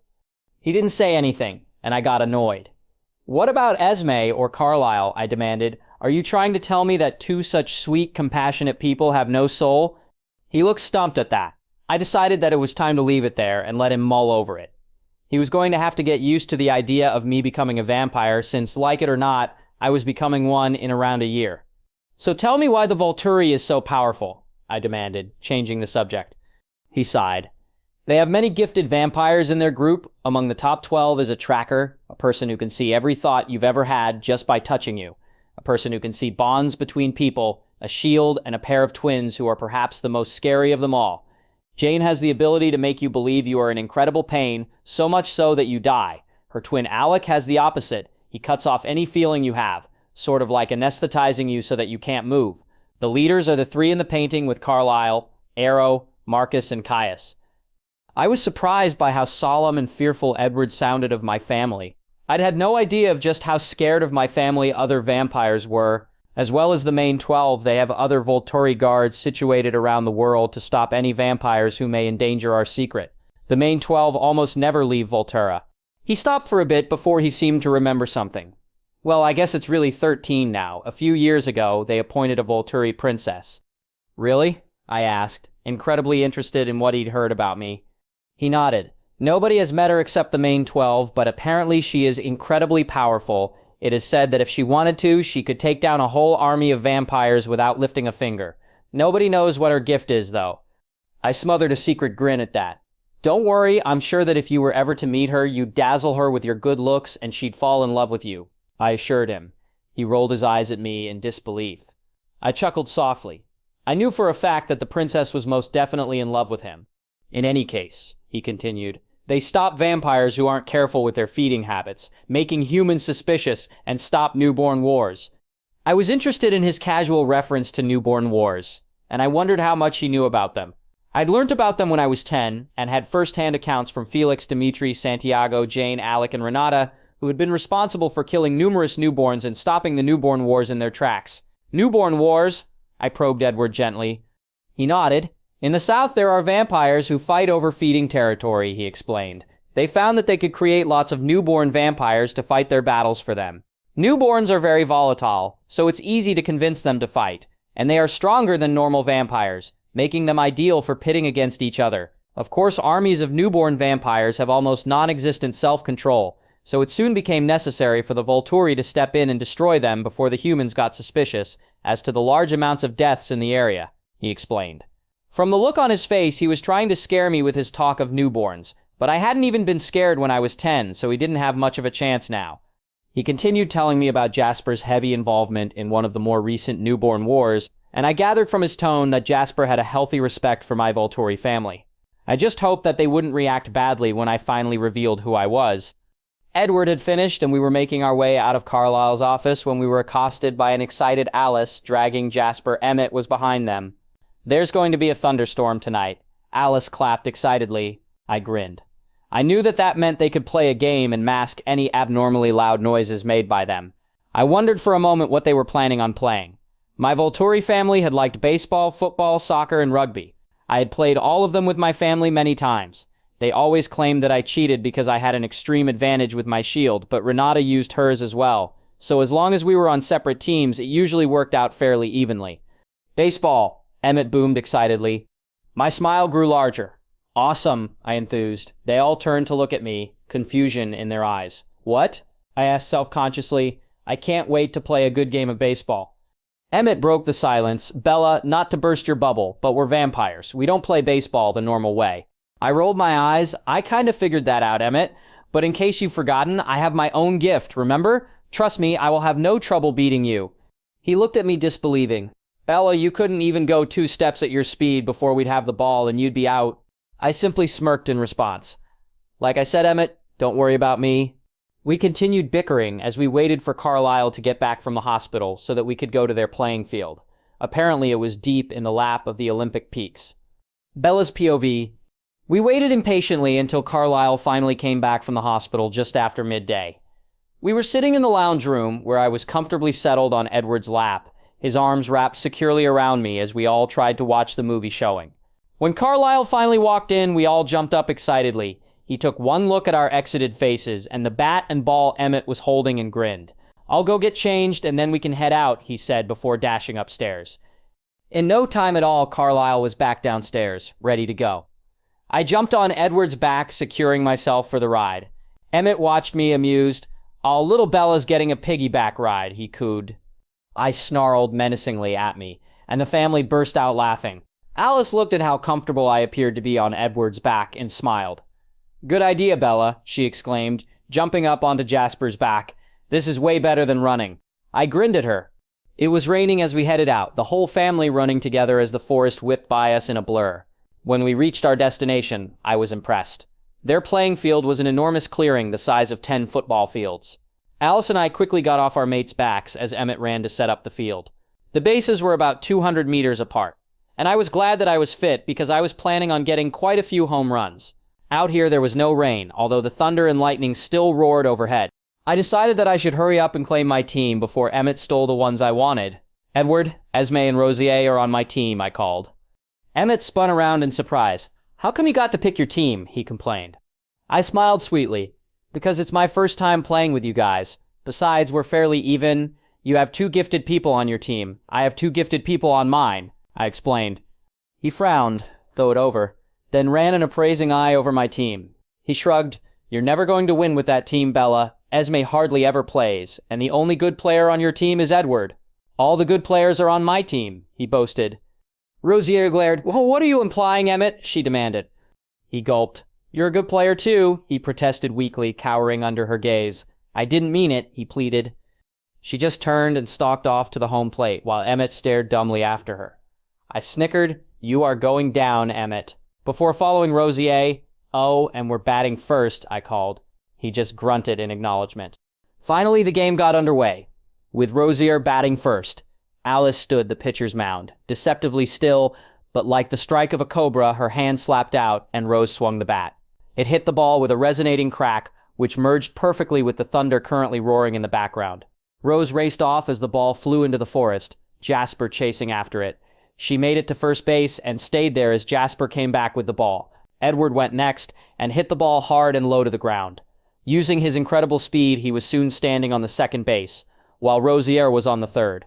I let Esme go before me, and despite Emmett's claim that Esme wasn't very good, something he probably thought due to the fact that she wasn't an aggressive player, I found that she was really quite skillful. She hit the ball low to the ground, similar to Edward, only with less strength. It didn't go as far, and she only made it to first base. Rosier was home, and Edward was on third when I stepped confidently up to the plate, my shield wrapped around me. Emmett ran up to Alice and said something to her. She heaved a sigh and handed him the ball before sitting down in the middle of the field. Obviously, she knew what was going to happen next. With the exception of Edward, who had seen what Alice knew, the others were all giving Alice curious glances. I confidently gave the bat an experimental twirl before facing Emmett. "Bring it on, Emmett," I taunted. He grinned before throwing the ball in a soft underhand arc towards me. I looked at it disdainfully and let it pass. "Come on, Emmett, I know you can throw better than that," I commented scornfully. "That's just insulting. Gave me a real throw," I demanded. He didn't, sending me another soft throw. I sighed and I hit it hard, aiming it high into the air. I heard Emmett's shout of glee as he intended to catch it and make me out, but I slowly dropped my bat and headed at a sedate walk towards the first base. I sent out a shield to catch the ball and spin it teasingly over Emmett's head, just out of jumping reach. I continued smugly on my sedate walk around the bases as Edward and Esme made it to the home plate. I shot an amused look at Emmett, who had given up trying to jump for the ball and was now staring at me, sulking. "That's not fair, Bella," he complained. I smiled sweetly. "Yes, it is, Emmett. I'm just making up for the fact that I can't run as fast as you. Besides, you didn't mention that I couldn't use my shield." He glowered and turned to Esme. "Mum, Bella's cheating," he whined. Everyone burst into laughter at that. "What are you, 7, Emmett?" I asked. "Are you telling on me?" I choked out. Rosier rolled her eyes at him. "Grow up, Emmett," she scolded. By this time, I'd finally made it back to the home plate before dropping the ball. "Home run, baby," I yelled excitedly. "In your face, Emmett." I grabbed Edward and leapt into his arms for a passionate kiss in celebration. "PDA," Emmett yelled. Edward broke our kiss and glared at him. Like you can talk, Emmett, he scoffed. Emmett thought about that for a second before he grinned sheepishly. Right, sorry, carry on. This brought on another round of laughter, and even Emmett joined in this time. Little sis, we're so glad you're a part of the family, he proclaimed. Everything's so much more fun now. I smiled. Thanks, Emmett. We continued playing. I continued to get home runs on my turns, but eventually we had 3 outs and we changed places. I stood at the first base while Esme pitched and Rosier and Edward meandered in the field. Emmett stepped up to the plate, buoyant and self-assured. Apparently he was sure he could hit it hard enough to get himself a home run. I was sure I could stop that from happening. Before Esme threw the ball, I wrapped a shield around it, but allowed it to be thrown through the air as usual. Emmett swung the bat, and it connected with the ball, a sickening crack resonating. As Emmett took off running towards me, I tightened my shield around the ball, stopping it midair and bringing it straight to my hand. It hit my hand just before Emmett reached me. He was running so hard that he ran into me and fell back as my shield anchored me to the spot. I snickered at him. What was it you were saying before we came, Emmett? Something about me not being able to make it to first base? It seems you have more of a problem trying to reach it than I do. Emmett looked at the ball in my hand, then at the ground, finally taking in the fact that he hadn't managed to reach first base. His jaw dropped. He turned. Mum, she cheated again, he complained loudly. Everyone snickered at him, as Esme commented. Emmett, dear, don't blame poor Bella for the fact that you didn't make it. There's a first time for everything. He stalked off back to the home plate, muttering, Poor Bella. I allowed the others to bat and run without my interference, letting Rose and Edward catch the balls and try to tag people. When it was Emmett's turn again, I perked up and saw Alice look slyly in my direction and give me a thumbs up, even though she was on the opposing team. Apparently the whole family liked to make fun of Emmett. I suspected that it was probably revenge for a few pranks he had no doubt pulled on them over the years. As he gave the bat an experimental swing, he glared at me, warningly. No cheating this time, Bella, he called. I simply smiled angelically at him. No promises, Emmett, I yelled back. When Esme threw the ball to him, he swung, but at the last minute, I used a shield to tip the ball so slightly that not even a vampire would notice that the ball had changed trajectory. It was a small enough bump, though, that the ball flew just under Emmett's bat as he swung. When Emmett realized that he had not hit the ball, he looked stunned. Come on, Emmett, can't you hit the ball? I taunted. His eyes narrowed into determination, and he took his stance again, nodding to Esme. She threw again, and again I tipped the ball so that Emmett would just miss. Good try, Emmett. I'm sure if you work on your hand-eye coordination for the next, 50 years, you might actually manage to hit the ball. I choked with laughter and could see that the others were trying to stifle their giggles too. I could see from Emmett's face that he still hadn't realized that I had anything to do with it. I figured it was time to take some credit.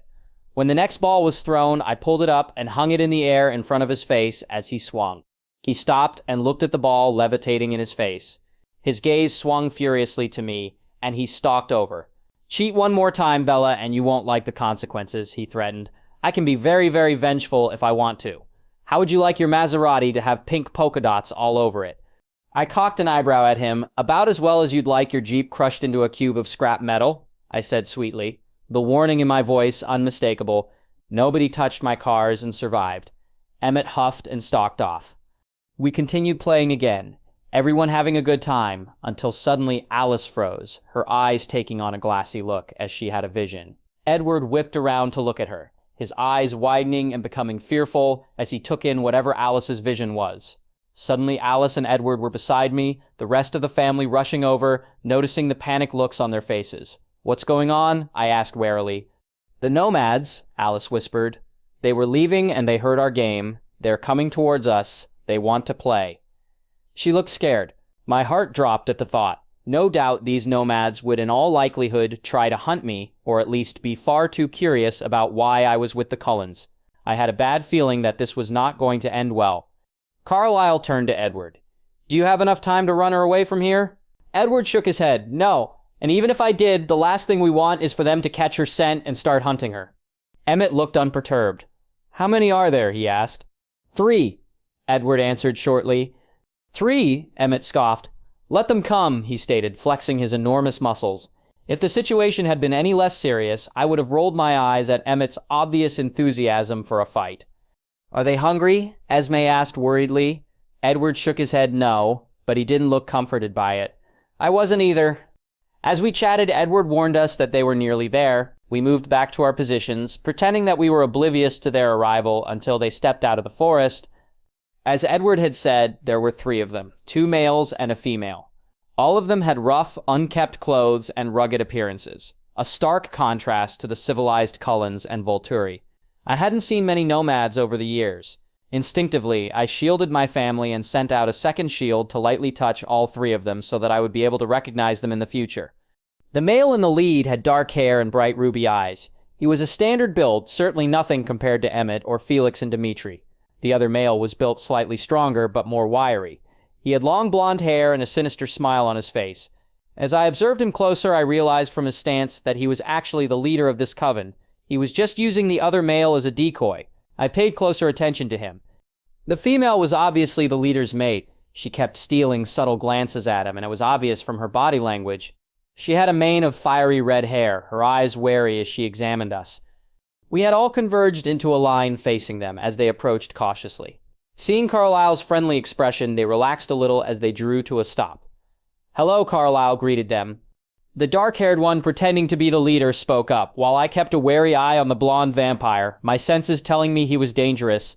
"Hello, I am Laurent, and this is James and Victoria," he said, pointing out his companions. "I'm Carlisle, and this is my family. Esme, Alice, Jasper, Bella, Emmett, Rosalie, and Edward," he said casually, making sure that he didn't draw any special attention to me. "We were passing through and heard your game," Lauren explained. "We wanted to know whether we could play with you." Carlisle smiled, not showing an ounce of uneasiness. "Certainly, a few of our players were just leaving anyway. You can take their places." He threw them the ball. "Edward, Bella, Emmett, you guys can head back now," he reminded us. Edward nodded and grabbed my hand. Just as we were about to turn around, the wind changed directing, blowing my scent right at the 3 non-vegetarian vampires. They caught my scent and froze, James getting into a crouch and looking like he was about to pounce. Edward immediately crouched in front of me, snarling, an automatic reaction to someone threatening his mate. Laurent placed a warning hand on Jameson's shoulder and he straightened up. "You brought a snack?" Laurent asked incredulously. The whole family stiffened. "She's not a snack," Rosier snarled, and I mentally reminded myself to get her a big thank you present, perhaps some jewelry. "She's part of our family," Carlisle stated firmly, disapproval in his tone. "How can you be so close to a human?" Laurent asked. "We keep a permanent residence nearby, and we're in constant contact with them," Carlisle stated. Their eyes widened in shock. "How do you do that without the humans becoming suspicious?" Laurent inquired with interest in his eyes. "We hunt animals, not humans," Carlisle explained. "There's another coven up in Denali, Alaska that also has outfeeding habits." They looked shocked. "Really? It's actually possible to live completely off animal blood?" Laurent asked. "Yes," Carlisle confirmed. "I have done so my entire life. If you are interested in knowing more, perhaps you could come to our house and talk," he offered. I looked over at Jameson's, my sixth sense telling me that I was still in a lot of danger from him. Then I saw a look in his eyes that I immediately recognized. It was the look of a tracker who had just decided on his next target. I was that target. It was a look I had seen many times on Dimitri when we used to play hide and seek. Of course, Dimitri had an extra gift which allowed his tracking to be pretty much infallible with everyone except me. He caught the tenor of a person's mind and tracked that. However, his gift didn't work on me with my mental shield, so he tracked me the old-fashioned way by scent, traps, and deception. Over time, Dimitri had used almost every trick of the trade in finding me. Although I often teamed up with Felix and shielded his mind as he carried me places, it was harder to get caught with Felix running us to hiding places. I knew for a fact that once a tracker had a new target, they would do anything to get them. The chase was what they lived for, and now it seemed that James wanted me to be his next meal. I contemplated killing him now, knowing that if I didn't, he would inevitably try to get to me later. I certainly didn't want to lead him back to my dad, and yet I didn't really want to kill them all in front of the Cullens, especially when I couldn't explain properly to them why I wanted to kill him since I couldn't tell them about Dimitri.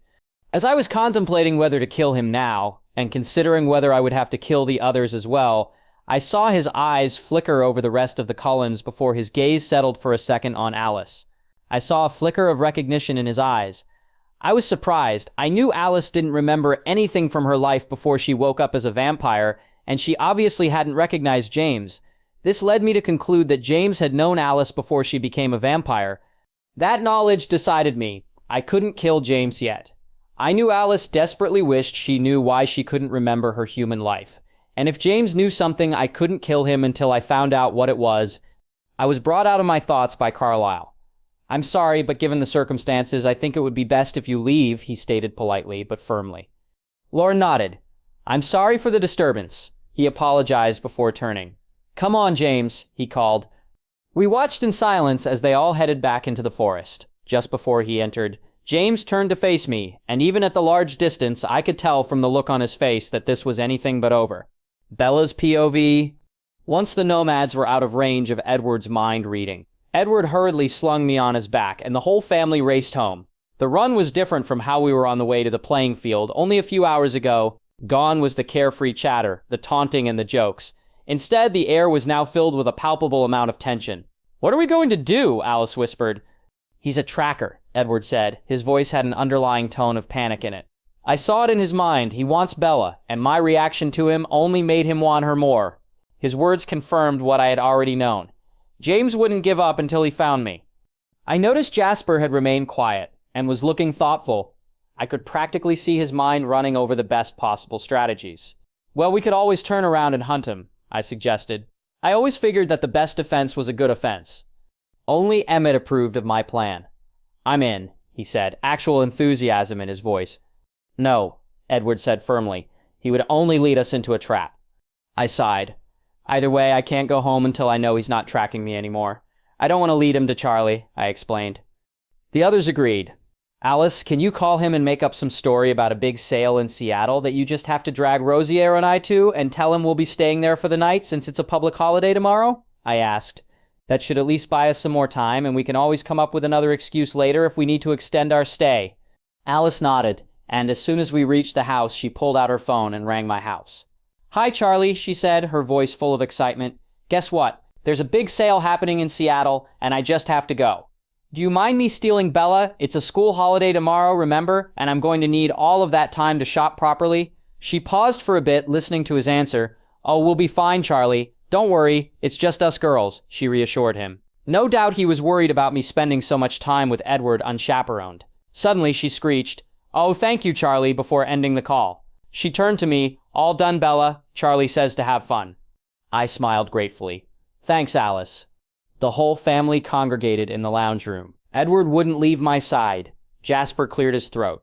I think the best way to approach this is to split up. Alice and I will take Bella away, while the rest of you lay a false trail for him to follow and hope that he either gives up once it reaches a dead end, or that you can catch him and kill him. I think Esme and Rosalie should then go and watch over Charlie, just in case one of the vampires tries to get to him if the smell Bella sent in the area. He continued to explain his plan, and I had to admit that it was a good strategy. I knew a false trail wouldn't fool a tracker of James's caliber for long, and I was grateful for it. I wanted him to come after me so that I would have a chance to get whatever information he knew about Alice out of him. I think it would be best to go to Phoenix, I announced. It's sunny there nearly all the time, so while Alice and Jasper would have to stay inside, at least if he found me, it would limit his activities to nighttime. I explained part of my reasoning. The other reason I had, which I couldn't tell them, was that it was likely that James would manage to get hold of some of my personal information, and he would know I was from Phoenix. Dimitri had explained to me that most beings tracked by trackers, especially humans, tended to go somewhere where they felt safe, comforted, and at home. My records showed that I had lived in Phoenix for a long time, and I knew that that would be the first place James would look for me. I would be waiting. Edward, of course, protested violently when he heard the part of the plan where he wouldn't be going with me, and I was also pained at the thought. But once Jasper explained his reasoning, I couldn't fault it. Edward, Jameson knows you would never leave Bella. We need you to help lay the false trail, otherwise it will never work. Edward thought about it and gave in, giving Jasper a reluctant nod. Jasper was cut off from explaining the finer details of the plan by Edward's menacing snarl. When we looked at him questioningly, he explained, Laurent's here. Sure enough, there was soon a knock on the door. Carlisle let Laurent in, and whatever was on his mind caused Edward to relax slightly. I've only come to warn you, he explained. I don't approve of what James is doing, and I've left his coven. I intend to go up to Denali and find out more about your way of life from the other coven. But before I go, I thought it was only fair to give you a warning. He said, James is absolutely lethal. His senses are unparalleled, and he has never failed at a hunt since I've been in his coven. I only joined it because of how strong he is. His revelation that James was actually the leader of the coven surprised everyone but Edward, Jasper, and I. I wasn't surprised that Jasper had also noticed the real hierarchy. Laurent left soon after, with Carlisle giving him directions on how to find the other coven. We decided that it was time to leave. Alice ran me upstairs and into Rosier's room, where I switched clothes with her so that Rosier could lay a false trail with my scent. They carried me back downstairs and into the garage where the others were already waiting. Alice tensed suddenly and then turned to us. "They're watching us," she told us. "They're waiting for our next move." It was time to set our plan into action. Edward gave me a kiss goodbye. It was different, desperate somehow, and I poured all of my passion and love into it, realizing that I had no idea how long I would have to be away from Edward. It pained me to see him go somewhere without me. Rosier, Emmett, Edward, Carlisle, and Esme jumped into the Jeep, while Jasper, Alice, and I got into Carlisle's Mercedes, as it was the only car in the garage that didn't have my scent in it. Besides, the dark tint on the windows was bound to be useful in sunny Phoenix. We waited silently as the Jeep roared out of the garage and sped away into the night. Alice closed her eyes for a second before opening them and smiling. "They're following the Jeep," she confirmed. "We can leave." Jasper immediately started the car and pulled out. I took one last look back at the now empty house as we raced away. I lay down on the back seat, stretching myself out for the long ride ahead. It was only 4 o'clock on the afternoon, but I knew that I would need as much sleep as I could get for the coming days. Making sure that my shields were secure around all three of us, I relaxed and concentrated on falling asleep. 10 minutes later, I still couldn't sleep. I tossed for a bit, trying to get comfortable before I finally gave up. I sighed, thinking, I knew from experience that meditating and counting sheep weren't going to work. Then I remembered something. "Hey, Jasper?" I asked, my voice breaking into the comfortable silence. "Yes, Bella?" he asked quietly. "Do you think you could help me get some sleep here?" I begged. He chuckled, although it was more strained than usual. "Sure, Bella." In no time at all, a heavy wave of drowsiness overtook me. I barely managed to get out a "thanks, Jazz" before sleep completely overtook me. I awoke to the sensation of being shaken so quickly I felt like I was vibrating. I opened my eyes to see Alice staring down at me, a tender look in her eyes as she released my shoulder. "Come on, Bella, we're here. It's time to go up to our suite," she explained. I stretched out drowsily and yawned before getting out of the car and trudging along after Jasper. Alice walked beside me, making sure I didn't trip over anything in my sleepy state. I managed to get my bearings as Jasper talked to the receptionist, and I realized that we were at one of the fancier hotels close to the Phoenix airport. I spotted the clock on the wall and realized with a start that it was 3 a.m. Thanks to Jasper's influence, I had been asleep for nearly 11 hours. Even though it was 3 in the morning, after Jasper used his charm and a large amount of cash, the receptionist was only too happy to give us the keys to the hotel's best suite. She seemed a little surprised, though, when she saw that we had no luggage with us. As soon as we got to the suite, Alice pulled out her phone and rang Edward, letting him know that we had arrived, and asking for an update. He told us that James and Victoria had split up. Esme and Rosier had gone back to Forks in case Victoria went for Charlie, and James was still tracking them, but always remained just outside Edward's mind-reading range. I was glad to hear that they were all okay, although I did feel slightly guilty for making them go out of their way like this, especially for me. Jasper picked up on my guilt. "Bella, please don't feel guilty," he pleaded. I looked at him apologetically. "How can I not, Jasper? Your whole family has to go out of its way and risk getting hurt because of me." He looked at me sternly. "Bella, our family is strong and our only fear is losing you. You have changed Edward so much since he met you. He used to be a morose, brooding vampire, all alone and barely existing. Now he has you, and for the first time in almost 100 years, he's happy. Our whole family loves you, and none of us want to even think about what would happen if we lost you. I doubt Edward would have the will to survive," he explained softly. That thought pained me, but I was grateful for Jasper's explanation. I smiled up at him. "Thanks, Jasper." The next few hours passed slowly as we sat together and watched the early morning TV shows, bored and with nothing to do but wait. When 6:30 a.m. came, I ordered some breakfast from room service and tucked in. I had barely finished when Alice had a vision. James had changed his course, and Alice saw him in a room full of mirrors. We were all confused when Alice described it, so she drew it for us. I was shocked when I realized that I recognized it. Jasper felt my recognition. "Do you know where this is, Bella?" he asked. I nodded. "It's the old ballet studio I went to once," I explained. "When I was 10, Renee had signed me up for ballet lessons for the 6 months I was with her. Of course, I was hopeless at it due to my clumsiness, and I didn't like the other girls and their vain mothers." Jasper looked concerned. "Where is it, Bella?" "Just a block away from Renee's house here in Phoenix," I told him, giving him the address. Our conversation was stopped by Alice's phone ringing. When she answered, I could hear Edward on the other end. Alice relayed their news. They were in Alaska, had lost James, and were worried that he might be heading here, so they were already at the airport waiting for the next plane to Phoenix. I was glad, despite being away from Edward for less than a day, I missed him terribly. It felt like my heart had been ripped away from me.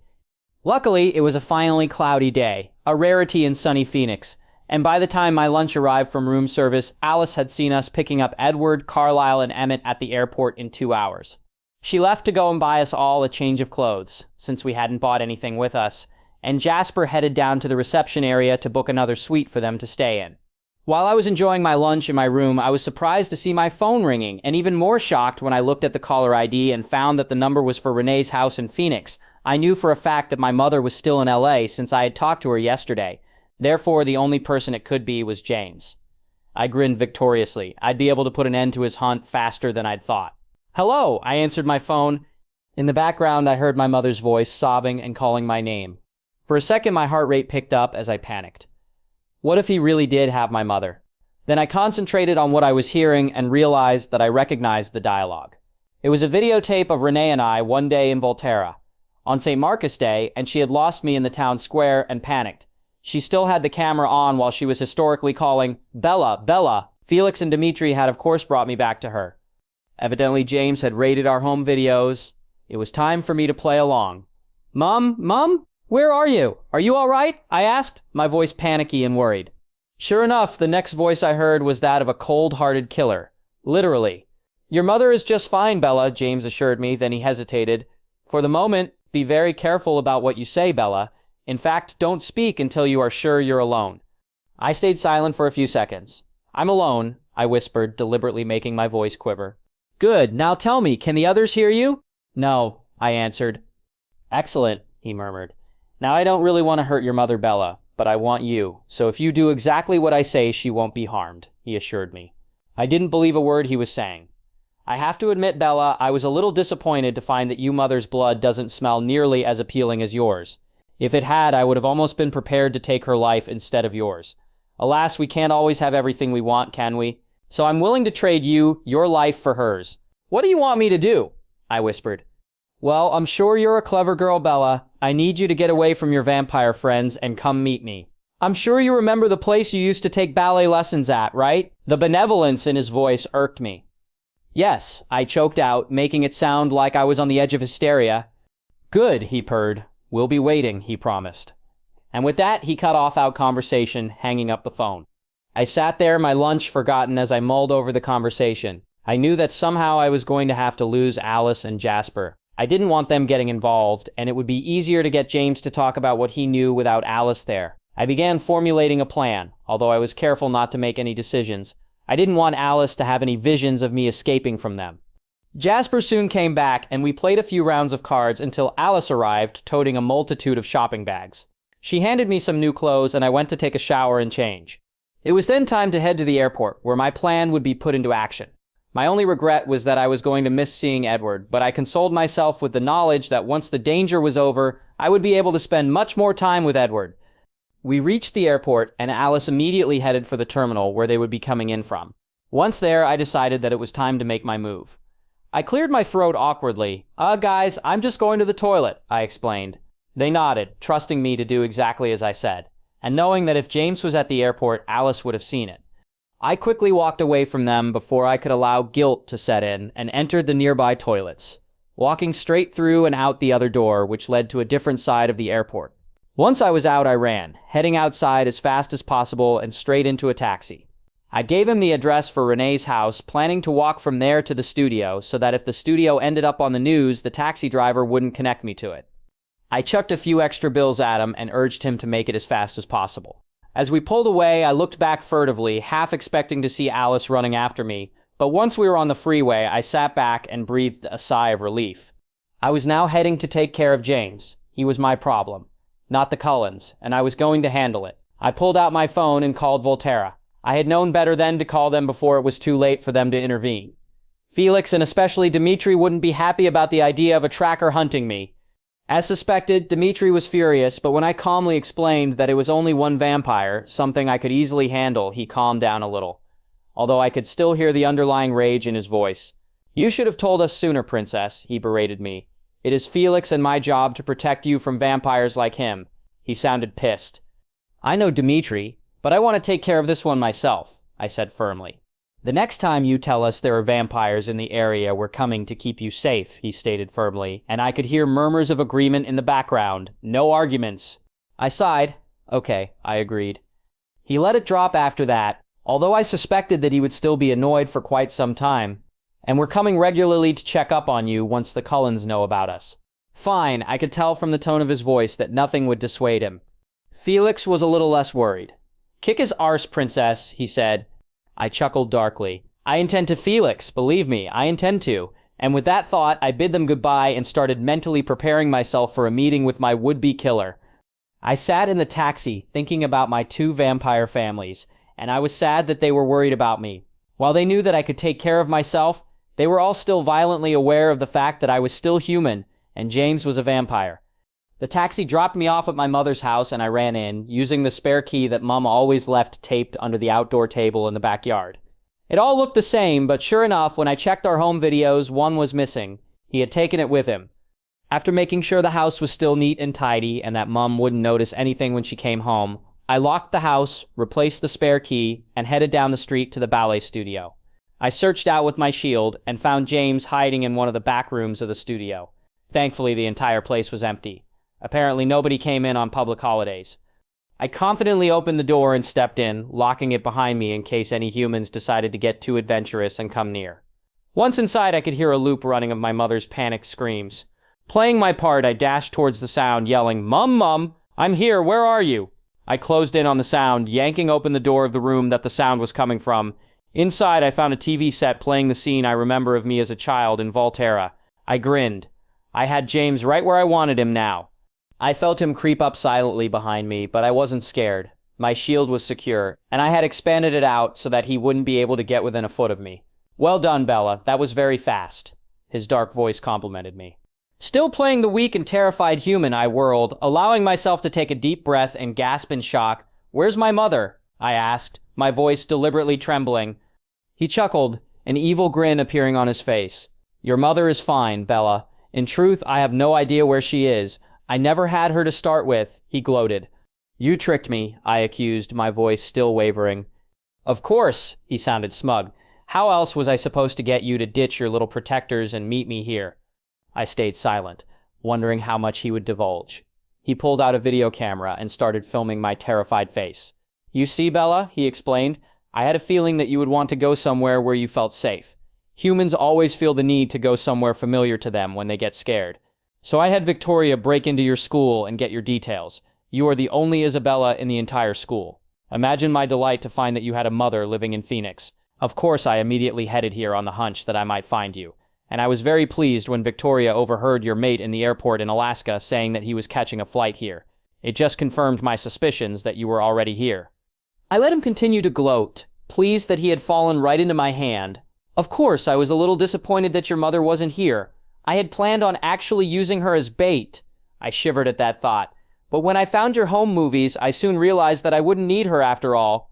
His eyes glinted in the dark, a deep burgundy that told me he was hungry. "I have to admit, in all my years, you are the second most tantalizing scented human I have ever come across. The first was my singer." His eyes showed a deep rage at that. "She was supposed to be my gift, but I was cheated from my prize by another vampire. A yellow-eyed animal drinker like your little family. She was in a mental asylum, barely aware of her surroundings, but the vampire fell in love with her." He snorted at that. "Must be a side effect of drinking animal blood. They all go crazy. In any case, he found out that I was after his little pet, and he changed her before I could get to her. To this day, she is the only one that has ever gotten away from me." He paused for a second. "Imagine my surprise when I found her with your coven." My eyes widened. I had been right. He did know Alice's past. "Alice," I whispered. "Yes," he confirmed. "When I'm done with you, I'll find her and kill her. She will not be a mark on my perfect record for too much longer. I killed the vampire who changed her." He was snarling now. The evil glint in his eyes was now in full force. Then his demeanor changed, the look on his face now stealthy. His voice became smooth and persuasive. "Now, Bella, just because your life ends here doesn't mean my hunt is over. I'm really looking forward to your mate coming after me to avenge your death." His eyes sparkled with a sick kind of excitement. He zoomed the camera in on my face. Beg him to avenge your death. I stayed silent, casting a glare in his direction. Now that I had confirmation about his knowledge of Alice, it was time to drop the charade. I was quivering all over, not with fear, but with rage. How dare he try to hurt Alice? How dare he threaten my family and my mate? He didn't like my silence. He walked closer, a menacing look on his face, but I dropped my facade of being scared. I glared right back at him. Ask him to avenge your death, Bella, he yelled at me, furious that I disobeyed him and annoyed that I no longer looked scared. No, I said firmly. I wrapped a shield around the video camera, forcing it out of his hand and settling it a safe distance from us, still filming. His anger suddenly turned wary as he stared me in shock. Telekinesis? He whispered, his eyes wide. Guess again, I snarled, throwing a shield at him and sending him crashing into the wall. His look turned venomous as he got up and lunged at me, growling threateningly. I threw him back again, growling right back at him. This time he stayed down a bit, his look turning contemplative. I grinned triumphantly. If he thought I was going to let him get away, he was sorely mistaken. Before he could make any move to escape, I grabbed him in a shield and dragged him towards me. He struggled desperately against the invisible force that moved him towards me. I tightened my shield and he cried out in pain. Once he was within a few feet of me, I pushed him down on his knees so that he was looking up at me. How does it feel when your prey becomes your predator? I challenged him. My rage was peaking now. He stayed silent, his eyes ambivalent, but his face showed a determination to remain silent. I simply compressed my shield again, causing more screams. Do you like feeling like your victims? Do you find pleasure in torturing them with your sick games? I snarled at him. He showed absolutely no remorse. Yes, he said, his eyes daring me to do something about it. But you're not like me. You don't kill people. You don't have the strength to kill me, he taunted. My gaze got blacker. On the contrary, James, you are not the first vampire I have killed, and I strongly doubt that you will be the last, but understand this. I have absolutely no problems killing anyone who plays sick, sadistic games such as yourself. In fact, I won't even feel a smidge of guilt over it. His eyes widened at my revelation, and for the first time I saw some uncertainty flicker across his face before it relaxed back into a taunting sneer. If you kill me, Victoria will come after you, he threatened. I laughed. Then I will happily give her the same fate, I informed him calmly. My determination became stronger. I realized I didn't have a lot of time before the Cullen showed up. No doubt Alice knew exactly where I was. It was time to see what else I could get out of him. What else do you know about Alice? I demanded. He glared at me, remaining silent.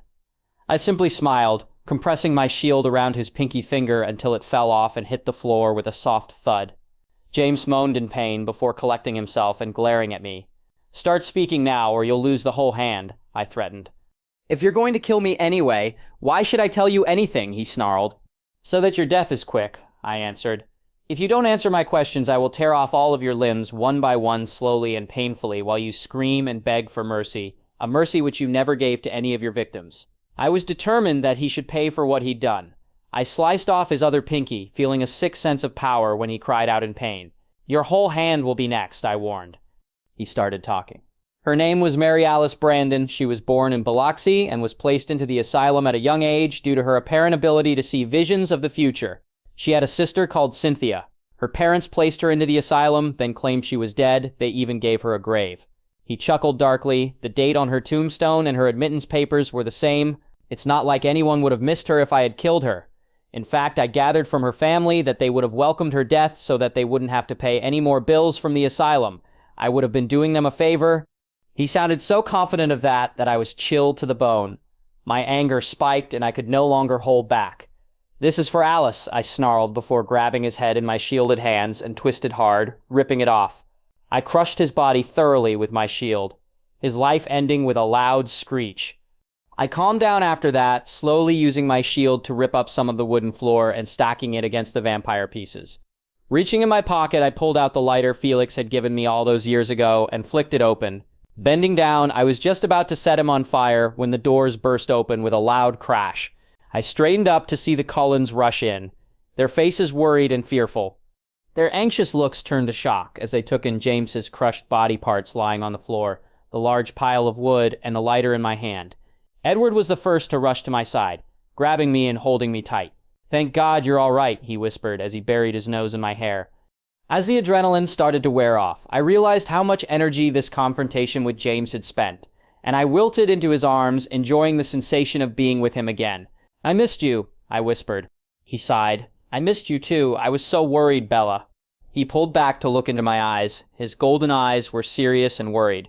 "Please don't ever do anything like that ever again," he begged me. I just nodded in agreement. We were broken from our embrace by Emmett.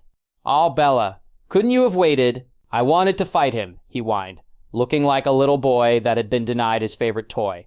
I just rolled my eyes. "Sorry, Emmett, if you're lucky I'll save the next one for you," I promised. Edward growled at that. "Well done, Bella," Jasper said quietly as he scrutinized the remains. Carlisle remained silent. I extracted myself from Edward's embrace and flicked my lighter open again. Bending down, I let the body and wood catch fire. We stayed until the fire began to roar and the body was in ashes. On the way out, I grabbed the video camera and turned it off. Edward stared at me quizzically, but I just shook my head. "Later," I promised. It was obvious that we weren't going to make it back to Forks for another day, but Alice took care of it, ringing Charlie again and saying she just hadn't had time to shop for everything, so we were going to stay for another days. She was very persuasive, and Charlie caved pretty easily. With that done, we headed home. Emmett, Jasper, and Alice driving back, while Carlisle, Edward, and I flew. I kept the video camera on me at all times, knowing that it would be very important to Alice. I wasn't sure how much she'd already seen while scanning the future, but I knew she'd want to know the whole story. As horrible as it was, often on the flights as I lay in Edward's arms, I spotted him eyeing the camera speculatively. Edward was literally glued to my side the whole time as we traveled back to Forks. He seemed worried that I would disappear on him at any moment, and he always had at least one hand on me. Not that I minded. In fact, I loved having him so close all the time. When we finally arrived back in Forks, Esme picking us up at the Port Angeles airport in Edward's Volvo, we arrived home to find the rest of the family all back. Alice danced towards me as soon as I got through the door, and I handed her the video camera. "If you want us to leave while you watch it, we will," I told her quietly.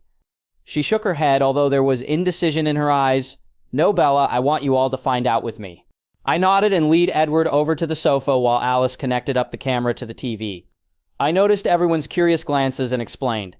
"Jameson knew Alice when she was human. He knows about her past and why she can't remember."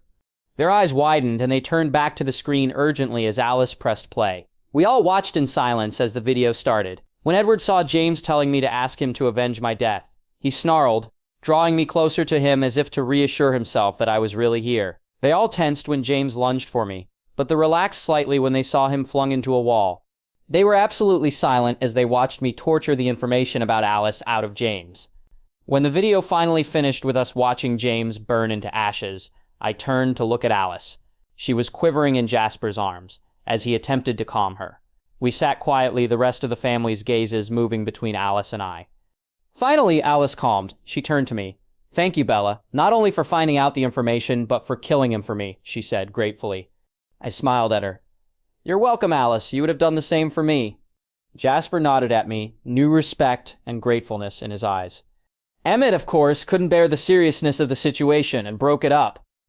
"Wow, Bella, remind me to never get you mad," he exclaimed. "You're incredibly scary when you're angry." Everyone broke out into stilted laughter at that.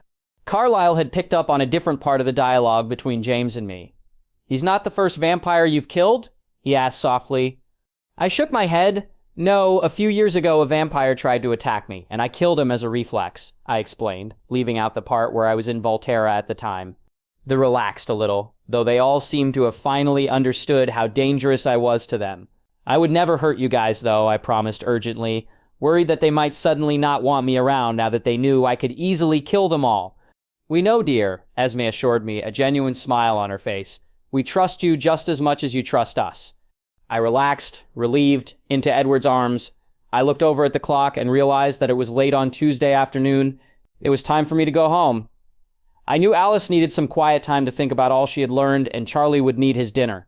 Edward and I got up, and after grabbing some clothes out of my wardrobe and placing them in a couple of shopping bags, we headed out. I needed the clothes to keep up the pretense that Alice and I had actually been shopping for the last couple of days.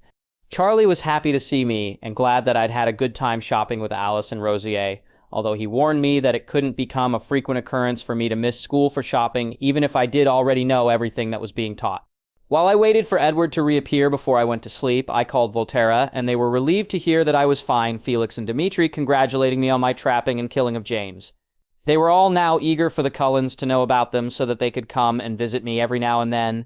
While I argued that I didn't need them babysitting me, secretly I was happy that I would get to see them regularly. I missed them all. I fell asleep that night in Edward's arms, happy that everything was back to normal after such a hectic few days.